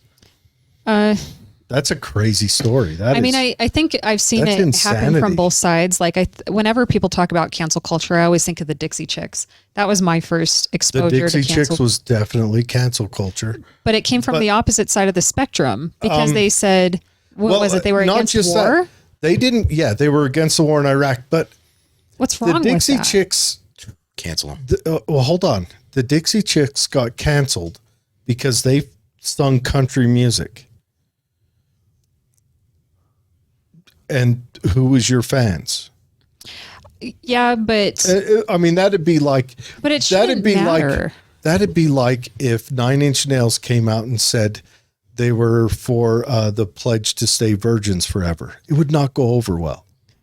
I just have such a hard time with this. I agree. But cancel culture is when you get a universal ban across corporations. That is, I think, when you hit true cancel culture. When it's just the Dixie Chicks got canceled by their listeners. Their listeners like, well, I'm done because they believed that we need to invade Iraq. Well, if the Dixie Chicks were 1,000% correct. Yeah, if I ever doubted that, I am sorry, because I wish we did not go into Iraq. They were 1,000% correct. I wish we had never gone into the Middle East.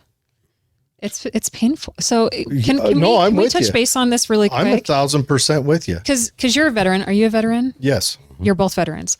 So this bothers me. So I grew up in a military family. I have like aunts, uncles, people across the spectrum that have served this country. And I'm a military brat. And the toll that war takes on families, it's not just for the soldiers. It's everywhere. It proliferates communities and it's harmful. And,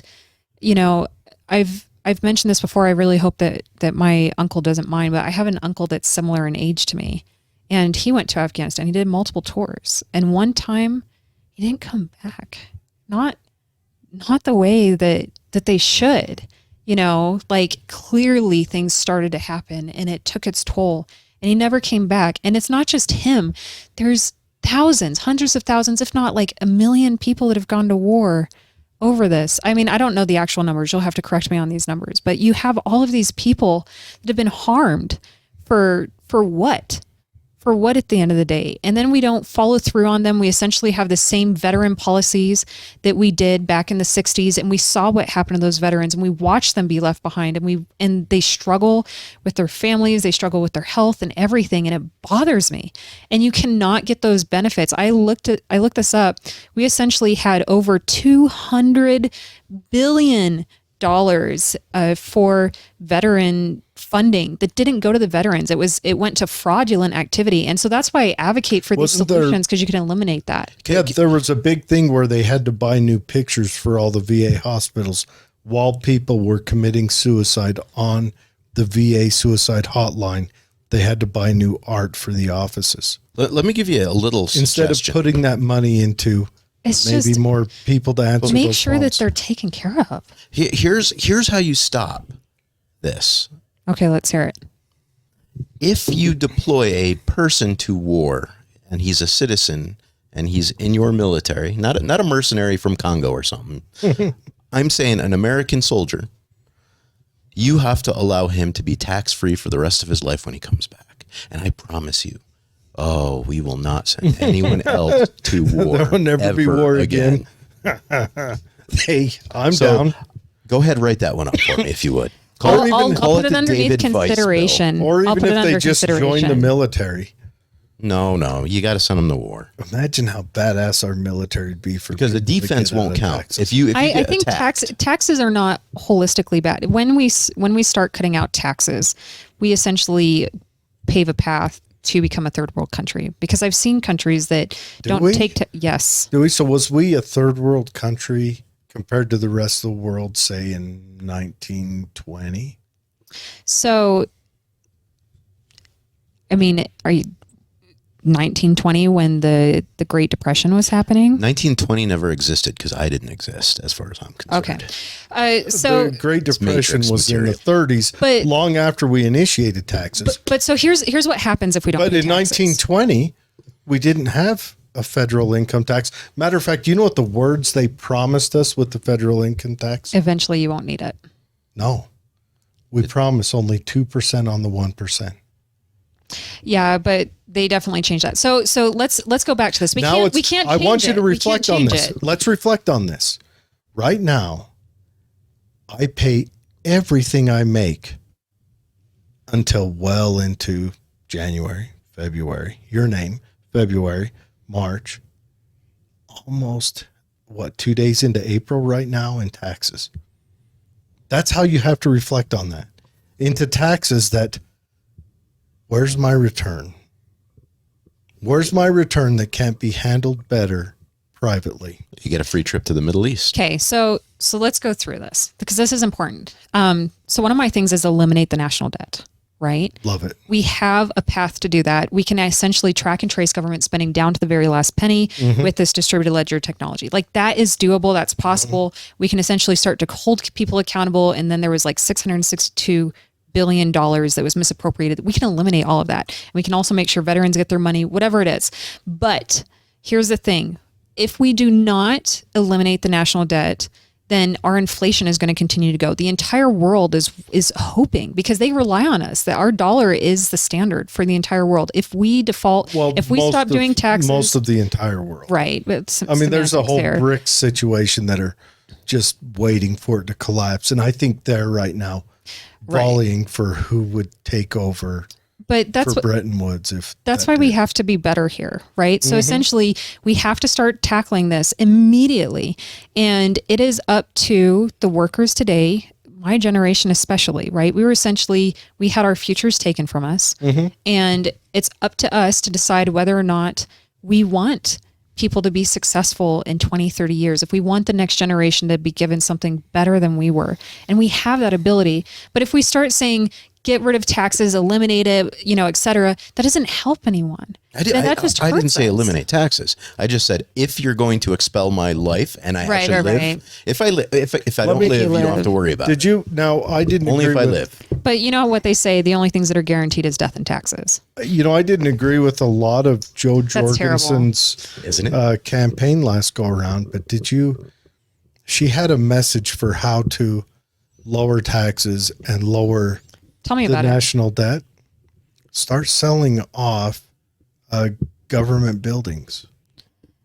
Is there federal buildings that I wonder, I was looking up at the Utah one. I don't know. I don't think that would cover our national debt that we have today. Probably not. I think it would cover 1%. would it help out quite a bit? I don't think 1%. Or we could set out a lease program. Like, what if a concert promoter wanted to hold concerts in, say, the second floor of the federal building? I did actually stand up in our county meeting once, and I said, look, we could use this big building we have here and have a brothel, a casino, in Utah?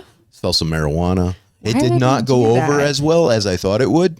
You thought this would go over well? Well, I'm just trying to make suggestions about how to eliminate debt. And nobody seemed like that was the. I don't love that idea intent. personally. So let's go back to this. Okay, so essentially we misappropriated 2/3 of $1 trillion last year. Misappropriated. That's it, though? To me, that's a lot of money. That is, but I feel like you're missing a lot. I feel like you're Yeah. like poking at me. No, I think Jared's right. I think you're I'm missing a telling few. the truth. I think we've misappropriated more than that. Did you count them all? I think you're being very conservative with Well, that number. that's what they reported to us, and we Okay. could essentially eliminate So they reported on themselves that they screwed up that much. Got it. afterwards, right? So we could essentially prevent that from happening. That's going to be the first part of this. We can go through and we can actually say what part of these programs,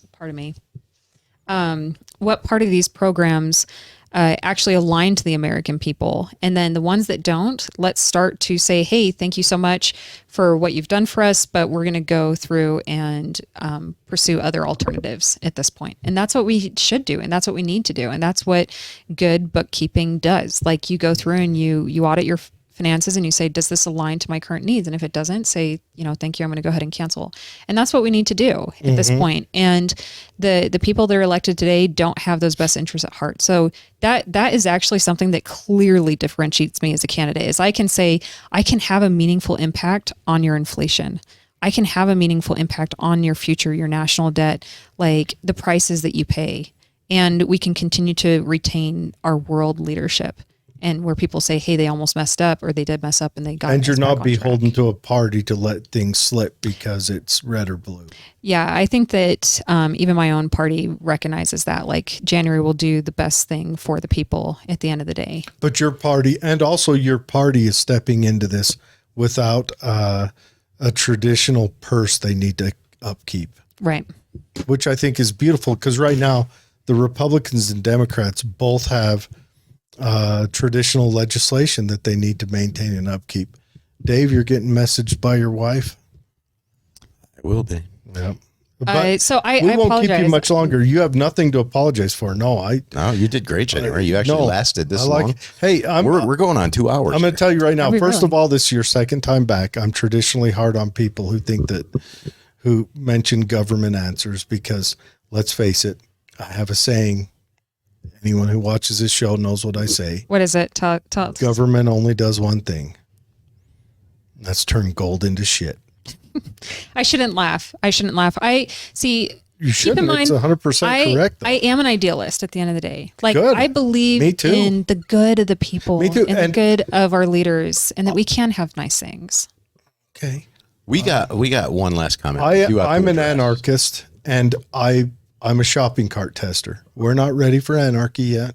The people aren't. I recognize that. But, I like your message. I like that you actually brought budget into it. Thank you. There's something for everything. You don't hear that from either side right now. Yeah, because they don't want to face what they did. Well, they both have a purse in the game. Even new Republicans have a hard time talking. When you get about power, maybe you might switch over. I have more power now than I'll ever have in politics. So for me, here's the truth of politics. It is a terrible arena. It's terrible and it's cruel and it's unkind and it's exhausting and hard because you lose friends, you lose family. I think people have started to come back and realize, okay, like there is a better path forward and we don't have to fight against each other. And they're starting to realize that. So they're starting to rally a little bit. But I wouldn't wish this life on anyone. It's terrible. But yet, why is it that politics is the quickest way to wealth nowadays? I don't know if that's necessarily keep in mind, this is a pay cut for me. Sure. This is not in my financial best interest to do politics. Right now, where's the richest places in the United States? Tell me. I'm thinking New York, California. Right outside of Washington, D.C. Is it really? Yeah. What is it? All that area in Virginia and Maryland. What is it? What's the county in Maryland? I'll have to go and look this up. Those are the richest. No, Baltimore's not it. It's Alarunda or something like that. It's a county. But that is the richest place in the United States, and it's only appeared in the last 25 years. So we can eliminate that stuff from politics with some of my solutions. I won't continue this conversation because I know we need to wrap up, but there are solutions that we have today that we've already tested with this campaign that can essentially bring transparency and openness and show that the people are the ones buying politicians. So we talked about this earlier today. If you subscribed to a politician at just $5 a month, if you had less than 20,000 people Patreon model.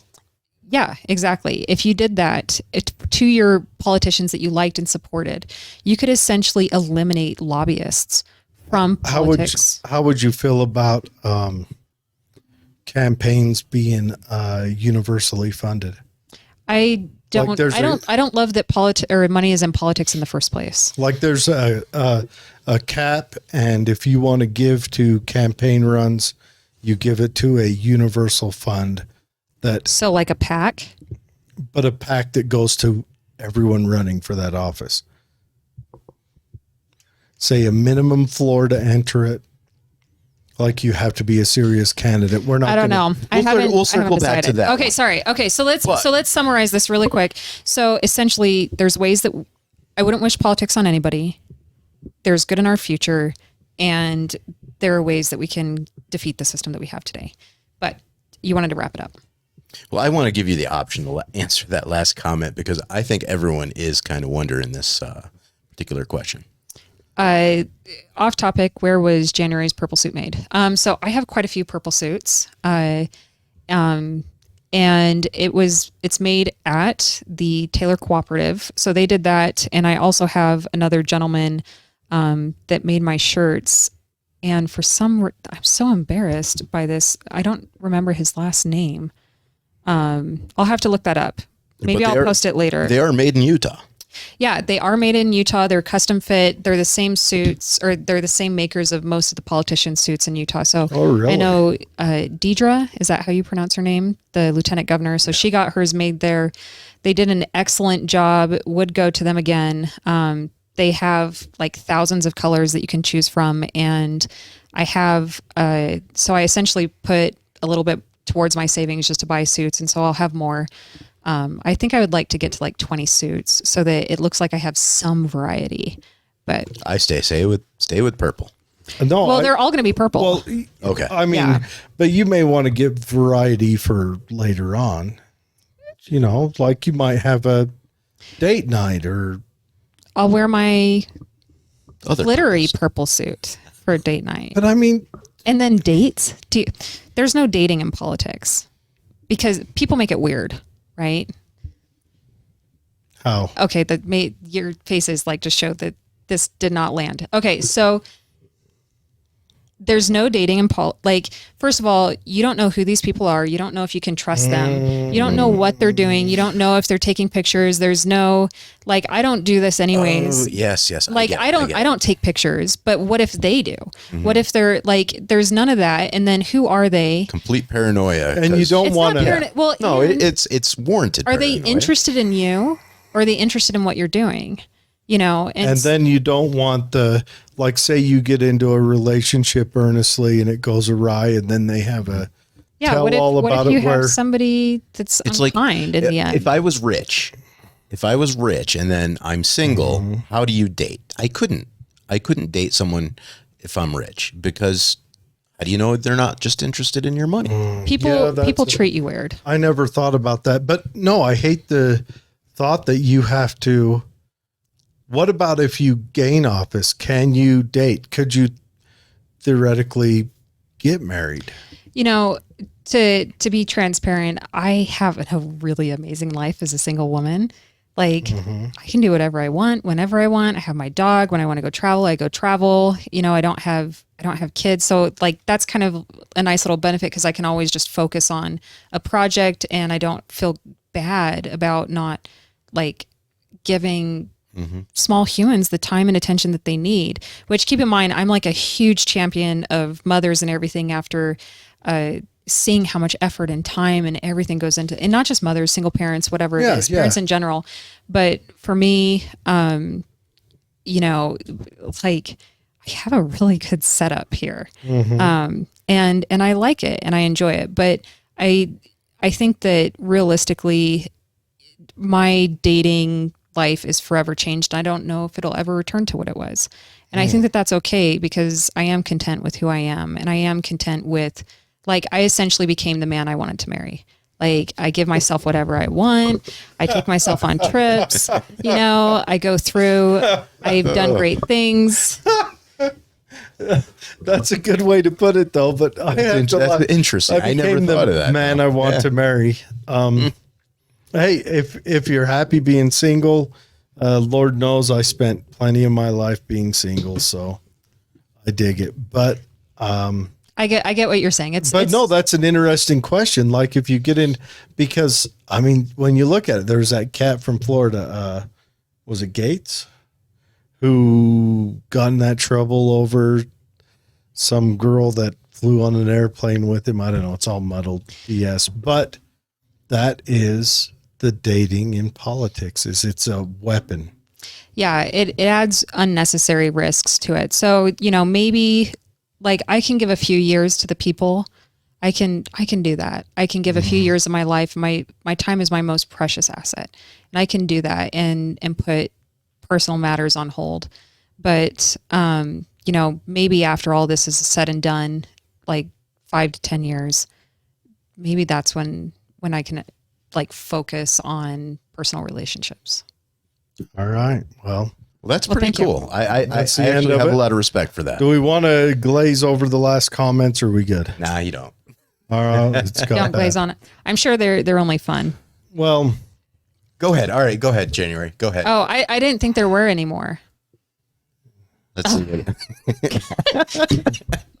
Oh my goodness. Okay. So scroll up. What do we got here? Nice work getting a made in Utah suit. Yeah, of course.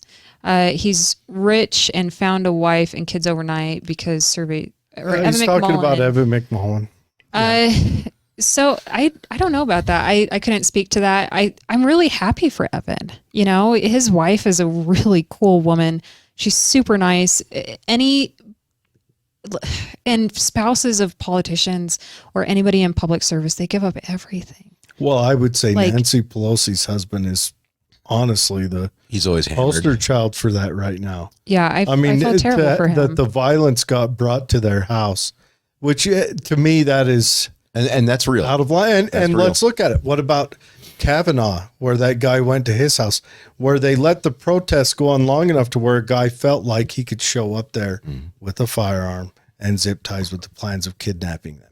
And I seriously, with all my heart, January, It's terrible. With all my That's heart, insane. January, And you it, do have and to it goes consider on that. both sides. That's true. There is no good side on when it comes to that fight. Because look, both parties have crazy wackadoos in them, and crazy wackadoos run. The guy in We South need to Dakota. de-escalate them. We need to de-escalate the political landscape. Yeah, I agree. And that's why I like open primary ideas. yeah, I agree. Because what if the most moderate Democrat and the most moderate Republican ended up running against each other? That'd be I better. mean, we'd both be screwed in the end because they would just spend all our money wholesale and whatever. But it would be a pleasant time as the I mean, it would feel different than it is today. It would. Let's go through this. We got one last one. Well, that's it. So I essentially became the man I wanted to marry, January Walker, candidate for U.S. Congress, Utah. I like it. hey, you do what you have to do. Like if you don't find somebody that matches up immediately, then you become somebody that's remarkable. Good. Now you know what I think of myself. So I like it. No, it's good. No, And you are. I mean, look, you did do something remarkable. You did. Mm-hmm. You kind of penetrated the two-party system of Utah. yeah, weird. How did that happen? And anything that disrupts a political system that continuously rapes my wallet, I admire. Well, thank you. And we're not going away. Like I said, well, here's the thing I like. When you win, we have chatted, so I can keep an eye on you. And when you go to do something shady, I can call you up and say, January, you need to come on the show. you think I'm going to do something shady? I said, I run a transparent. right now, Just consider us We've- like insurance. I want Okay, you to good. hear this. That works for me. We've had one good president. Jimmy Carter. God, no. Okay, I wasn't sure because you brought Jimmy Carter up earlier, so I wanted to make sure. I'm just mentioning because Jimmy Carter was the hardcore shut the country down. Like he has shut down our prospecting in the nation. I heard he liked But we've peanuts. had one good president. Oh no. He was before our time, January. Okay, George Washington. God, no, he was awful. What do you mean? Why do you don't? Oh my gosh, George Washington was an evil dude. Okay, so George Washington was not a party man, though. Well, yeah, there weren't parties yet. There were parties. You had what was it, the Whig Party, and then No, the Whigs Was it came out. before the You had Whigs? Federalists and Anti-Federalists. Now, the Whigs were a carryover from England. The Whigs were the anti-Tory party. do we want to do round 3 of this? By the way, Yes, we because do. we have so much to talk Anytime. about. William Henry Harrison, Okay, the only good president we've ever had. The only president that never got the United States into any trouble. hey, was he only alive for a day though? 2 days? 34. She got you. She got you. 34 days. Oh, 34. But Something he was like in that. a coma for most of them. Oh, for Well- all of it. He slipped into a coma on day 2. That's terrible. He was the oldest person to ever run, did the longest speech in history. Was it boring? On inauguration? I don't know. Must But anyways, he was old. He was like in his 70s in 18. Bored himself whatever, to death. Right? And he caught like pneumonia. Yeah, and it was something like that. I Knocked him recall. into the coma. And then 2 is Harding and Coolidge. So let's do round three of this because I do actually enjoy talking to you gentlemen. But I want to say one last thing, and we will end on this. Okay. Right. Look, I'm hovering. And it's this. The efforts that you do here by bringing candidates on is actually what helps break up the control that the news media has. I directly contribute the fact that we've reached people to you bringing me on this show and every other person that has done that.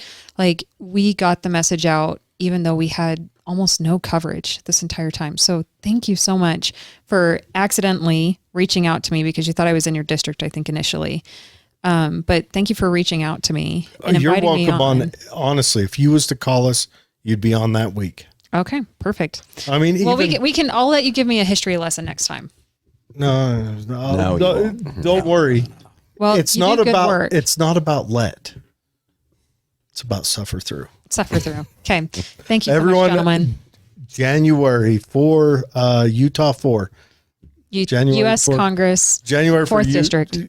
Shout out your website. Shout all that stuff out. Plug your shit. Yeah. Where do they find you on Twitter? Utah politician. So fun Utah fact. politician? You got that shit? Oh, I did. That's awesome. People made fun of me for the handle that I picked, but nobody knows who January Walker is. I can't believe Utah politician hadn't been taken somewhere. I know. So Is it .org or .net or No, it's so I have .eu. utahpolitician.com. I have Utah Politician on TikTok, Twitter, Insta. I'm gonna have to follow you on Twitter. Everything. Yeah, my Twitter is pretty wild. But yeah, so Utah Politician on anything, that's how you find me. That's all my socials. That's and that awesome. works on same with the blockchain as well. Hanging. Yeah. I can't believe that was left hanging. Someone. Yep. And I'm the only one. So if you see anybody else with Utah Politician or some other number behind it, that's not me. Utah Politician 76 dot. What would Ukraine's be right now? I don't know.